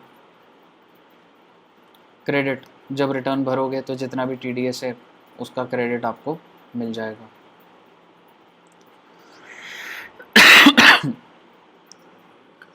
बेटा duty of person deducting tax, ये आपको मैं बता चुका हूँ। ये पेमेंट्स की बात हो रही है बच्चे।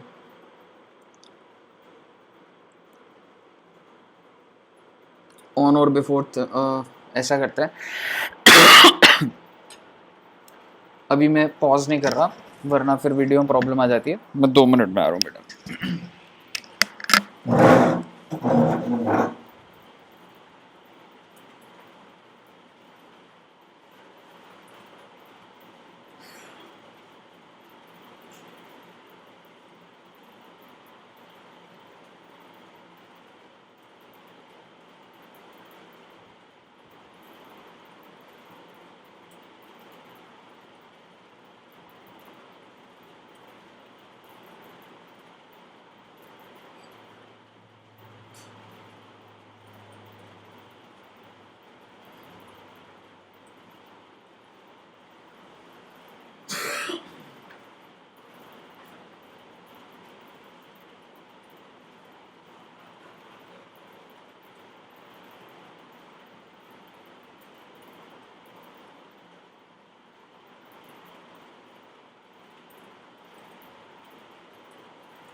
हाँ जी,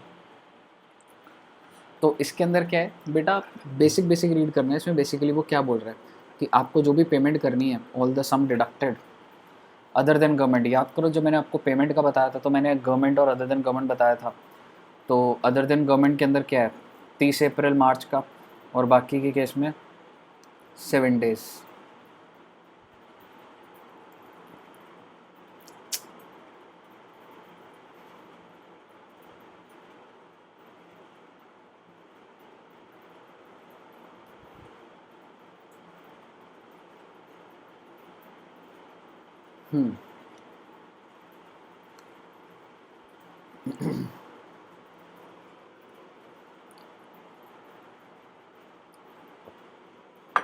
तो आपको जो पेमेंट की बात करी थी ना वो यहाँ लिखी हुई है इसके अंदर, ठीक है। फिर आप इसको देखो जनरल रीड कर सकते हो, ऐसे ख़त्म नहीं होगा चीज़ें, ठीक है। आप इसकी जनरल रीडिंग कर सकते हैं। सर इंपॉर्टेंट है नहीं बेटा, बहुत बातें बता चुका हूँ आपको। क्वार्टरली स्टेटमेंट आपको मैं बता चुका हूँ, 24Q, 26Q, 27Q, ये ड्यू डेट्स आपको बता चुका हूँ मैं हर क्वार्टर की।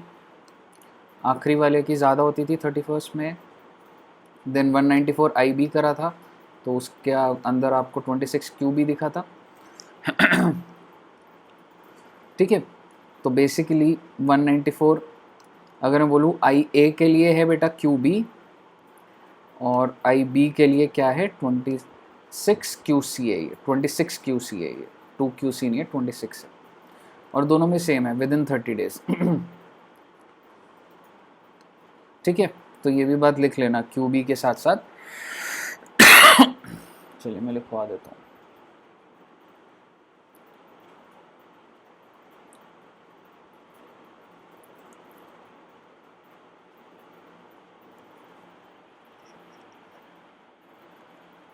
वहाँ पर ये लिखवाया नहीं था तो मैंने उधर डिस्कस नहीं करा था। एक होता है 26QC, ये किसके लिए 194 IB, वो रेंट वाला ध्यान है ना।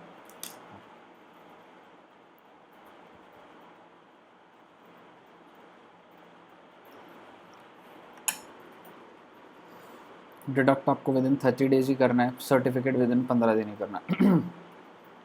मिस्टेक्स 200 है, इतना नहीं पढ़ना, रीड कर लेना।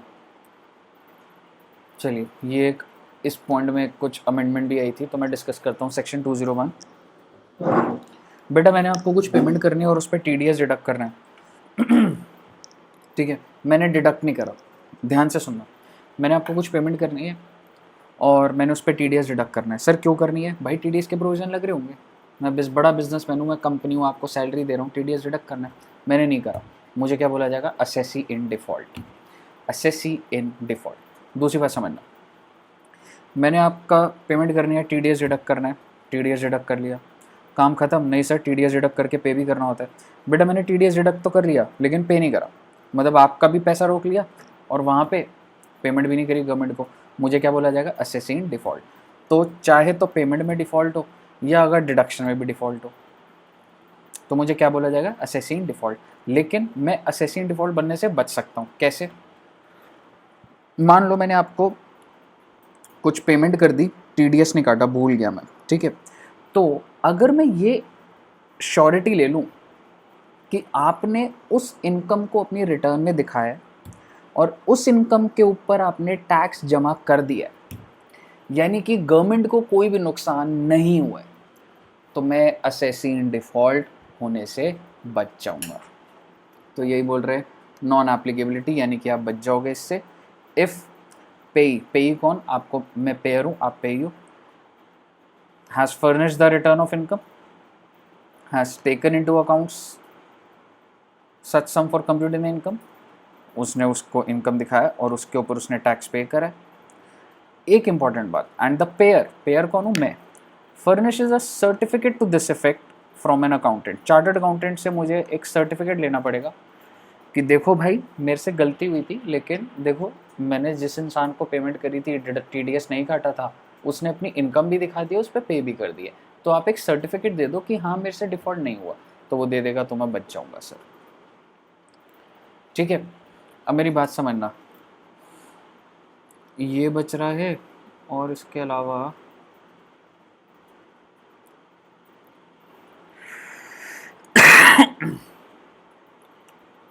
चलिए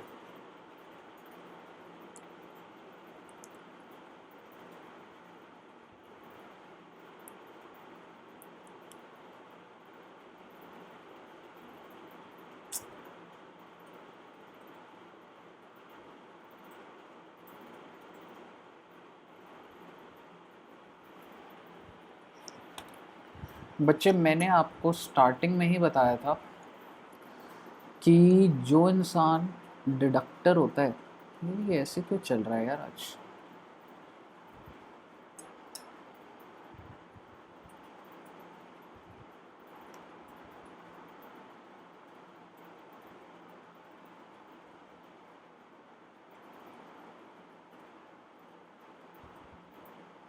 चलिए, मैंने आपको बताया था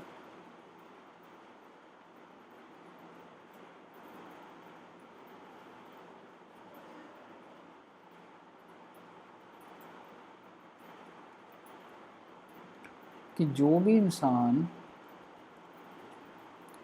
डिडक्टर होता है उसको पहले टीडीएस डिडक्ट करता है वो, है ना, और उसके बाद टीडीएस को जो भी है पे करता है। तो पहला स्टेप तो होता है डिडक्शन का और दूसरा स्टेप होता है पेमेंट का। बेटा सपोज करो आपने दो टाइप के डिफ़ॉल्ट है बेटा, डिडक्शन ही नहीं करी। अगर डिडक्शन ही नहीं है ना तो पेमेंट का तो सवाल ही नहीं बैठता। अगर मैंने आपको 1 लाख रुपए देना था, टीडीएस डिडक्ट करना था, मैंने 1 लाख का 1 लाख दे दिया, मैंने डिडक्ट करा नहीं, तो पेमेंट तो क्या खा के करूँगा, अपनी जेब से थोड़ा ना करूँगा। तुमको 1 लाख दे दिया, टीडीएस में और दे दूंगा। तो भाई साहब क्या टीडीएस डिडक्ट करा? नहीं करा। तो क्या पे करा होगा? नहीं करा। तो भाई आपके ऊपर जो ब्याज लगेगा ना वो लगेगा 1% पर मंथ, क्योंकि तुमने डिफ़ॉल्ट करा है। किस चीज़ का डिफ़ॉल्ट है तुम्हारा मेजरली? TDS not deducted. अब मेरी बात समझना, ये हो गया केस नंबर 1, ये हो गया आपका case number 1। Case number 2, TDS deduct करा है? हाँ करा है सर, डिडक्ट कर लिया, यानी कि आपको 1 लाख देना था और 10,000 मैंने डिडक्ट कर लिया, लेकिन मैंने सरकार को पे नहीं करा, मैं चुपचाप बैठ गया हूँ लेके उसे। भाई साहब इससे ज़्यादा घिनौनी हरकत हो नहीं सकती, इसलिए सरकार ने इस पे 1.5% per month rate of interest. यहाँ पे सरकार कह रही है इतनी ज़्यादा गलत बात, मतलब डिडक्ट भी कर लिया और पे नहीं करा। यहाँ तो चलो डिडक्ट ही नहीं करा, दूसरे को पेमेंट ज़्यादा कर दी, डिडक्ट करके अपनी जेब में पैसे रख के हमें नहीं दे रहे। सरकार कहती है 1.5%। क्लियर है? आइए, तो ये आपको पता होना चाहिए कि अगर आपने डिडक्शन ठीक से नहीं करी या डिडक्ट करके पेमेंट नहीं करी तो भाई साहब इंटरेस्ट लगता है। A person deem to be assessing default under 2011 for failure to deduct tax. सबसे पहले समझना, फेलियर टू डिडक्ट टैक्स का मतलब टीडीएस डिडक्ट ही नहीं करा, या फिर टू पे द टैक्स आफ्टर डिडक्शन, ये दूसरा वाला केस है कि डिडक्शन के बाद पे नहीं करा। Is liable to pay simple interest at the rate of 1%। ये किस चीज़ के लिए कह रहे हैं? For failure to deduct tax 1% for every month और पार्ट ऑफ द मंथ। अगर पार्ट ऑफ द मंथ भी है ना तो भी उसको पूरा मंथ लेंगे on the amount of such tax, यानी कि जितना भी टैक्स मैंने डिडक्ट नहीं करा, from the date on which such tax was deductible.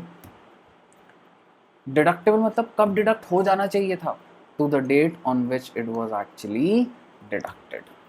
मान के चल लो बेटा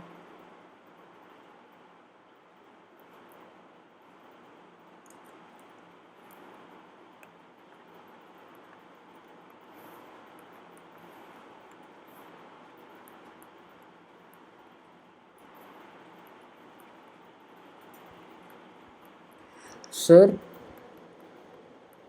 15/4 को मैंने आपको 1 लाख की पेमेंट करी थी और मुझे कितना टीडीएस डिडक्ट कर देना था? 10,000। और आपको कितना देना चाहिए था? 90,000 15/4। लेकिन इसी को बोला जाता है टीडीएस डिडक्टेड, लेकिन मैंने टीडीएस डिडक्ट नहीं करा। ठीक है, मैंने टीडीएस डिडक्ट नहीं करा और मैं चलता गया और फाइनली मेरे को अपनी ये गलती कब पता लगी? 16 दिसंबर को मुझे पता लगी। तो बेटा मैंने इस टाइम पर टीडीएस डिडक्ट किया। करना पड़ जाता है सर कि ओहो चलो उससे तो डेली की डीलिंग होती है, पिछली पेमेंट में भाई साहब टीडीएस नहीं डिडक्ट हुआ था, इस बार कर लिया। तो भाई साहब यहाँ से लेके यहाँ तक जितने महीने बन रहे हैं, अगर मैं आपको बोलूँ 15 से लेके अगला महीना तो वैसे 14/5 का बनता है, तो ऐसे करते करते जो भी महीने बन रहे हैं, और अगर कुछ दिन भी है उसको भी पूरा महीना काउंट कर लूँगा, तो जितने भी महीने बन रहे हैं कितना टीडीएस डिडक्ट होना चाहिए था? 10,000 इंटू 1%। कितने महीने बन जाएंगे ये? मई, जून, जुलाई, अगस्त, सितंबर, अक्टूबर, नवंबर, दिसंबर। तो 14 दिसंबर।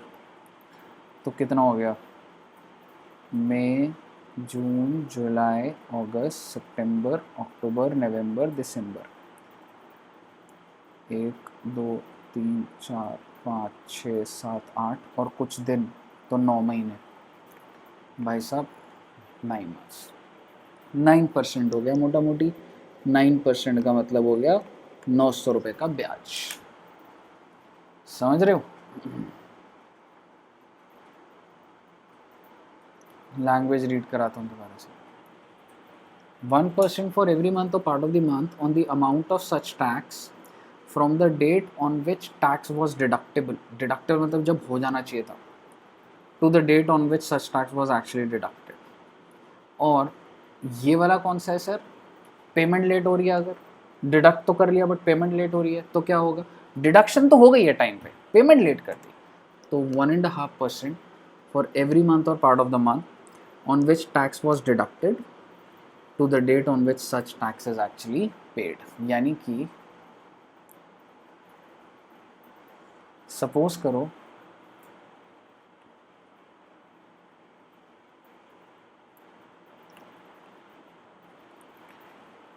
मुझे इस दिन डिडक्ट करना था और मैंने डिडक्ट किया, बिल्कुल किया। मुझे बताइए मुझे पेमेंट कब कर देनी चाहिए इसकी? 15/4 को मैंने कोई चीज़ डिडक्ट करी, सर सिंपल सी बात है, आपको 7 मई को पेमेंट कर देनी चाहिए, बट मैंने पेमेंट करी इस दिन। तो क्या सर यहाँ से लेके यहाँ तक का इंटरेस्ट है? क्या लेट पेमेंट है? हाँ, लेट पेमेंट यहाँ से यहाँ तक का नहीं है बेटा, और ज़्यादा स्ट्रिक्ट है सरकार। सरकार कहती है यहाँ से लेकर यहाँ जितना भी अमाउंट, यानी कि अगर 10,000 डिडक्ट किया था मैंने तो इस दिन पे कर देना चाहिए था, लेकिन मैंने तो लेट पे करा। तो भाई साहब कितना लेट पे करा, 10,000। कितना पीरियड, यहाँ से लूँगा बेटा, ये इंपॉर्टेंट बात है। आपका दिमाग कह सकता है सर यहाँ से ले लो, लेकिन नहीं, सरकार देखो क्या बोल रही है।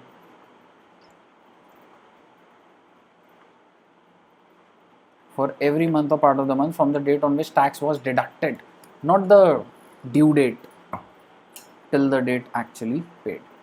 अब आप क्या कर सकते हैं, अरे बेटा तैयार कर दिया मैंने आपको इस क्वेश्चन के लिए। सर क्या ये क्वेश्चन हमें खुद करना है? हाँ जी, आपको खुद करना है। Illustration number 11। सर ये क्या सब है बेटा, रीड कर लोगे आप, हो गया बेटा अब बस सारा। सर्टिफिकेट टीडीएस की बातें बता दी बेटा मैंने आपको। फॉर्म 16 मैंने आपको बता दिया था, साल में एक बार मिलता है और 15 जून को मिलेगा। ये सारी हमारी पहली क्लास की बातें हैं जो मैं ऊपर से नीचे ले जा रहा हूँ बस फटाफट। फर्निशिंग ऑफ स्टेटमेंट आप ये रीड कर लोगे। ख़त्म बेटे ख़त्म, ए रीड कर लो भाई इसको।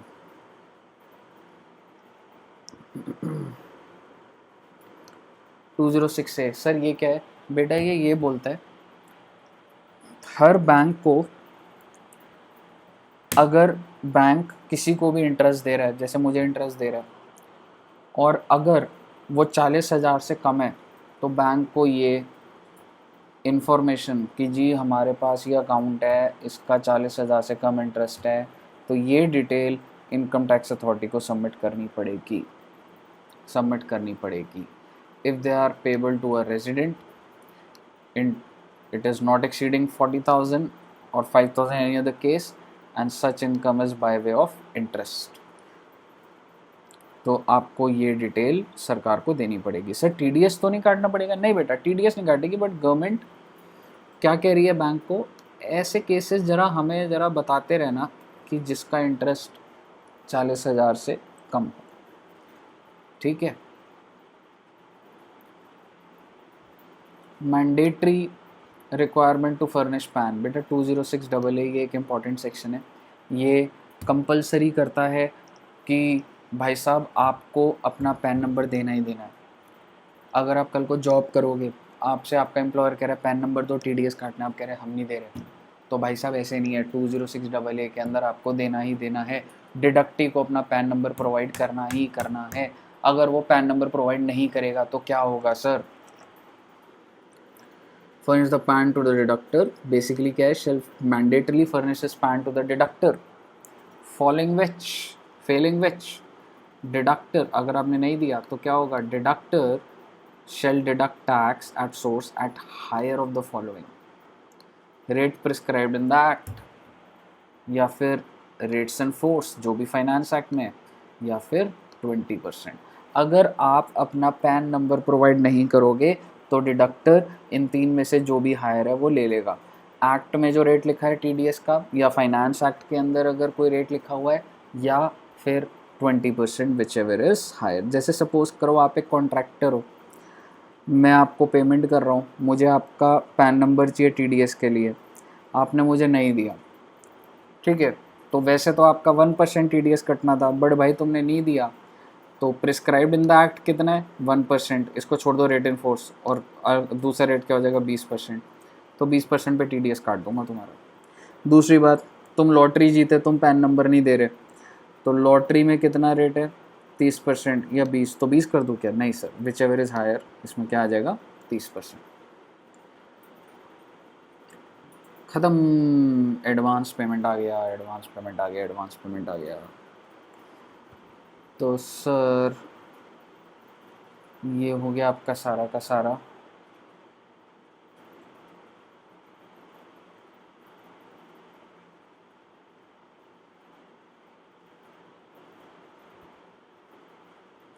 ये आ गया आपका टीसीएस। लास्ट टॉपिक हमारा टीडीएस का, टीसीएस।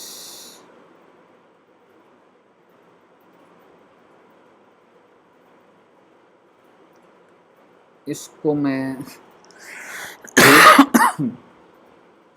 ख़त्म ही करता हूँ बेटा अभी, है ना।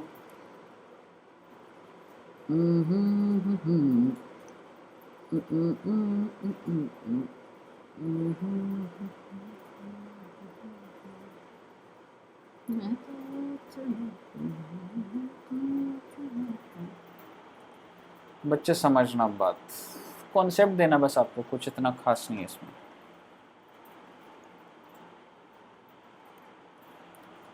सर टीसीएस क्या होता है बेटा? अभी तक ना आप देख रहे थे कि मैं जब आपको पेमेंट कर रहा हूँ, मान लो जो डिडक्टर होता है वो पेमेंट करता है, तो वो टीडीएस काट रहा था।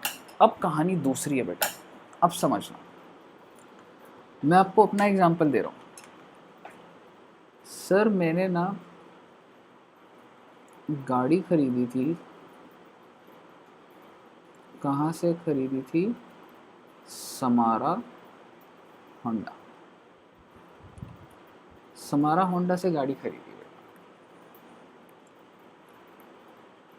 तो समारा होंडा ने सेल करी कार मुझे सर, तो सौरभ सर मोटा मोटी कितने की गाड़ी बेची बच्चे? 14 लाख। अब बेटा क्या हुआ, लॉजिकली मैंने इसको समारा होंडा को कितने रुपए दिए? 14 लाख, है ना बराबर? हाँ। जब इसने मुझे बिल दिया ना बेटा, मैं हैरान हो गया भाई गॉड। इसमें लिखा था कि जी आपकी कार है 13,50,000 की, और ऑब्वियसली मैं कार की बाइफरकेशन थोड़ा ना बताऊंगा अब आपको। सीट कवर कितने के लगाए हैं, कौन सा मॉडल है, इंश्योरेंस कितने रुपए की इसमें जुड़ी हुई है, रोड टैक्स कितना जुड़ा हुआ है, सब मिला मिलू के मान लो ना 13,50,000। और एक चीज और लिखी थी इसमें, इसने लिखा था टीसीएस कितने का? 50,000। 14 लाख रुपए बन गए।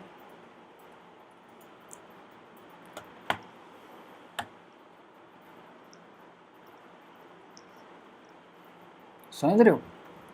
तो बेसिकली मैं क्या बोलना चाह रहा हूं,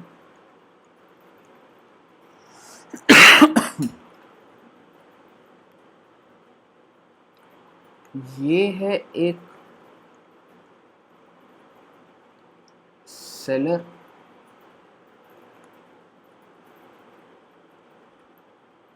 ये है एक बायर। आपने पहले क्या देखा था कि 14 लाख में से कुछ माइनस करके मैं पे करूं, डिडक्टर जो होता है ना, लेकिन यहाँ ऐसा नहीं है। इसने क्या करा, इसके पास अब कितने हैं? 14 लाख। इसने ना गवर्नमेंट को कितना जमा करा? 50,000। ठीक है, और ये 50,000 किसके नाम से जमा करा? CA Saurabh sir. 50,000 मतलब बेटे जो सेलर है ना, आप ये कह सकते हो कि सेलर आपसे, जो बायर है उससे कलेक्ट कर रहा है टैक्स।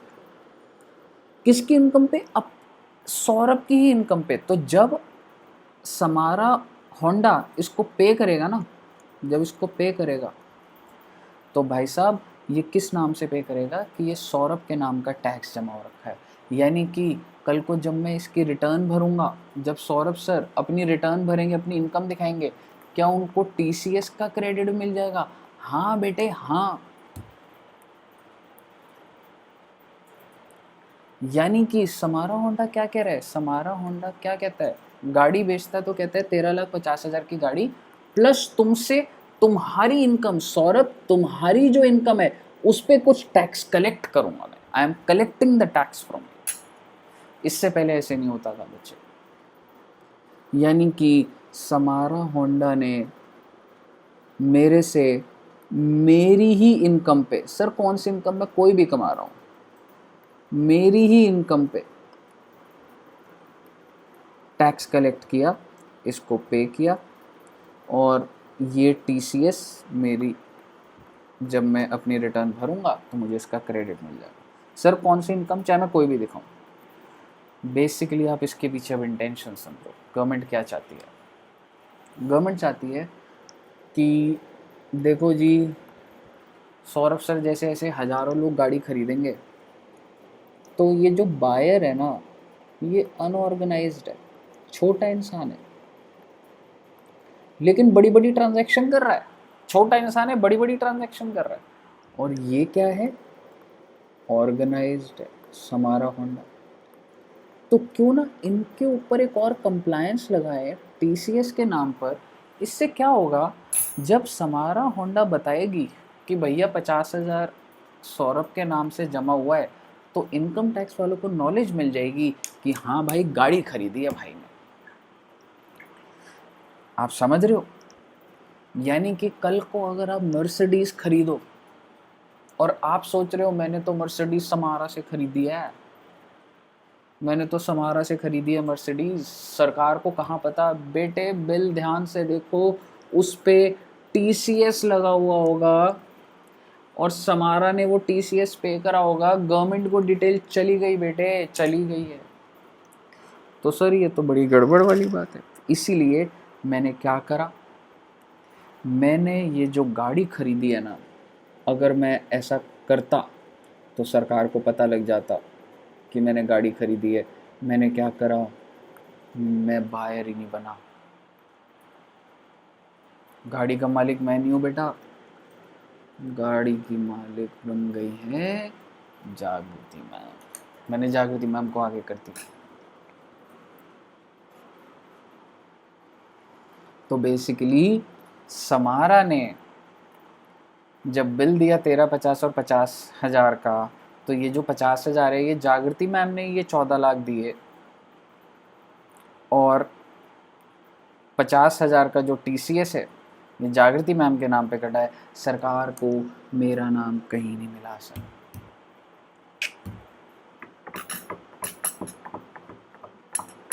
समझ रहे हो। TCS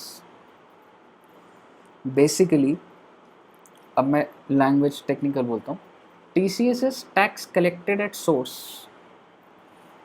by the seller. Tax is collected by the seller. देखो भाई, मैं तुम्हें 10 रुपए का बेच रहा हूँ, पर 2 रुपए और दो, तुम्हारी इनकम जो भी तुम कमाते हो 2 रुपए का और टैक्स दो।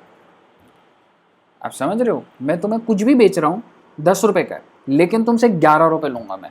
वो जो 1 रुपए है वो टैक्स है किस चीज पे, जो बेच रहा हूँ। नहीं, तुम कुछ तो कमाते होगे ना, TCS है उसमें। So TCS is tax collected at source by whom? By the seller. From the buyer. Why? Because buyer is unorganized and seller is organized, and government wants to know the transaction between seller and buyer. अच्छा sir, इसमें TDS का provision लग रहा होगा। जागृति ma'am ने 14 लाख की payment करी, इसको इनकम हो रही है। बेटे ये गुड्स हैं, गाड़ी खरीदोगे, जागृति मैम के ऊपर TDS के प्रोविजन थोड़ा लग जाएंगे। आप समझ रहे हो, गुड्स हैं ये। मैं आपको पहले बता चुका हूँ, TDS मेजरली सर्विस के ऊपर ही है। कि सर जागृति मैम 14 लाख में से कुछ इनकम, कुछ TDS काट दें, जमा कर दें, समारा होटल होना ही नहीं है ना ये समारा होंडा। ये अलग कहानी चल रही है। मुझे बताइए, क्लियर है। हाँ सर क्लियर है। अब सर ये बता दो बेटा, अगर आपको समझ नहीं आ रहा हो ना, तो वो पता है क्यों नहीं आ रहा होगा, इसलिए आ रहा होगा तो आपने बहुत सारे कॉन्सेप्ट सुन लिए हैं। तो TCS अगर समझ अभी ऐसे एकदम से नहीं आ रहा तो टेंशन लेने की बात नहीं है। वीडियो पॉज कर देना, पहले TDS के प्रोविजन खत्म कर लेना, फिर TCS सुन लेना, क्योंकि ये जो एग्जाम्पल मैंने लिया उससे समझ आ जाना चाहिए। ठीक है, अब मैं आपके पास आ रहा हूँ, TDS किन किन चीज़ों पर है।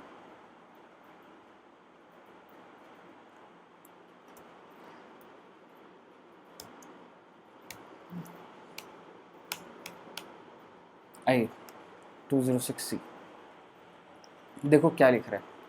सेलर ऑफ सर्टेन गुड्स, यानी कि जो बेचता है वो, are required to collect tax from the buyer at special rates. The specified person for percentage for collection of tax at sources, alcoholic liquor for human consumption. अगर मैं आपको alcoholic liquor बेचता हूँ फॉर ह्यूमन कंजम्पशन, तो कितना TCS collect करता हूँ? 1%. तो सेलर को 1% कलेक्ट करना पड़ता है. टेंडू लीव्स कितना परसेंट? 5%. सर हमें क्या इस कॉन्सेप्ट के अंदर जाने कि कौन से? नहीं बेटा, आपको नाम याद होने चाहिए. Timber obtained under forest lease 2.5%. Timber obtained by any mode other than 2 forest lease के अलावा 2.5%. Any other forest produce not being timber और टेंडू लीव्स. टिम्बर को हटा दो, टेंडू को हटा दो, इसके अलावा कोई भी फॉरेस्ट प्रोड्यूस 2.5%.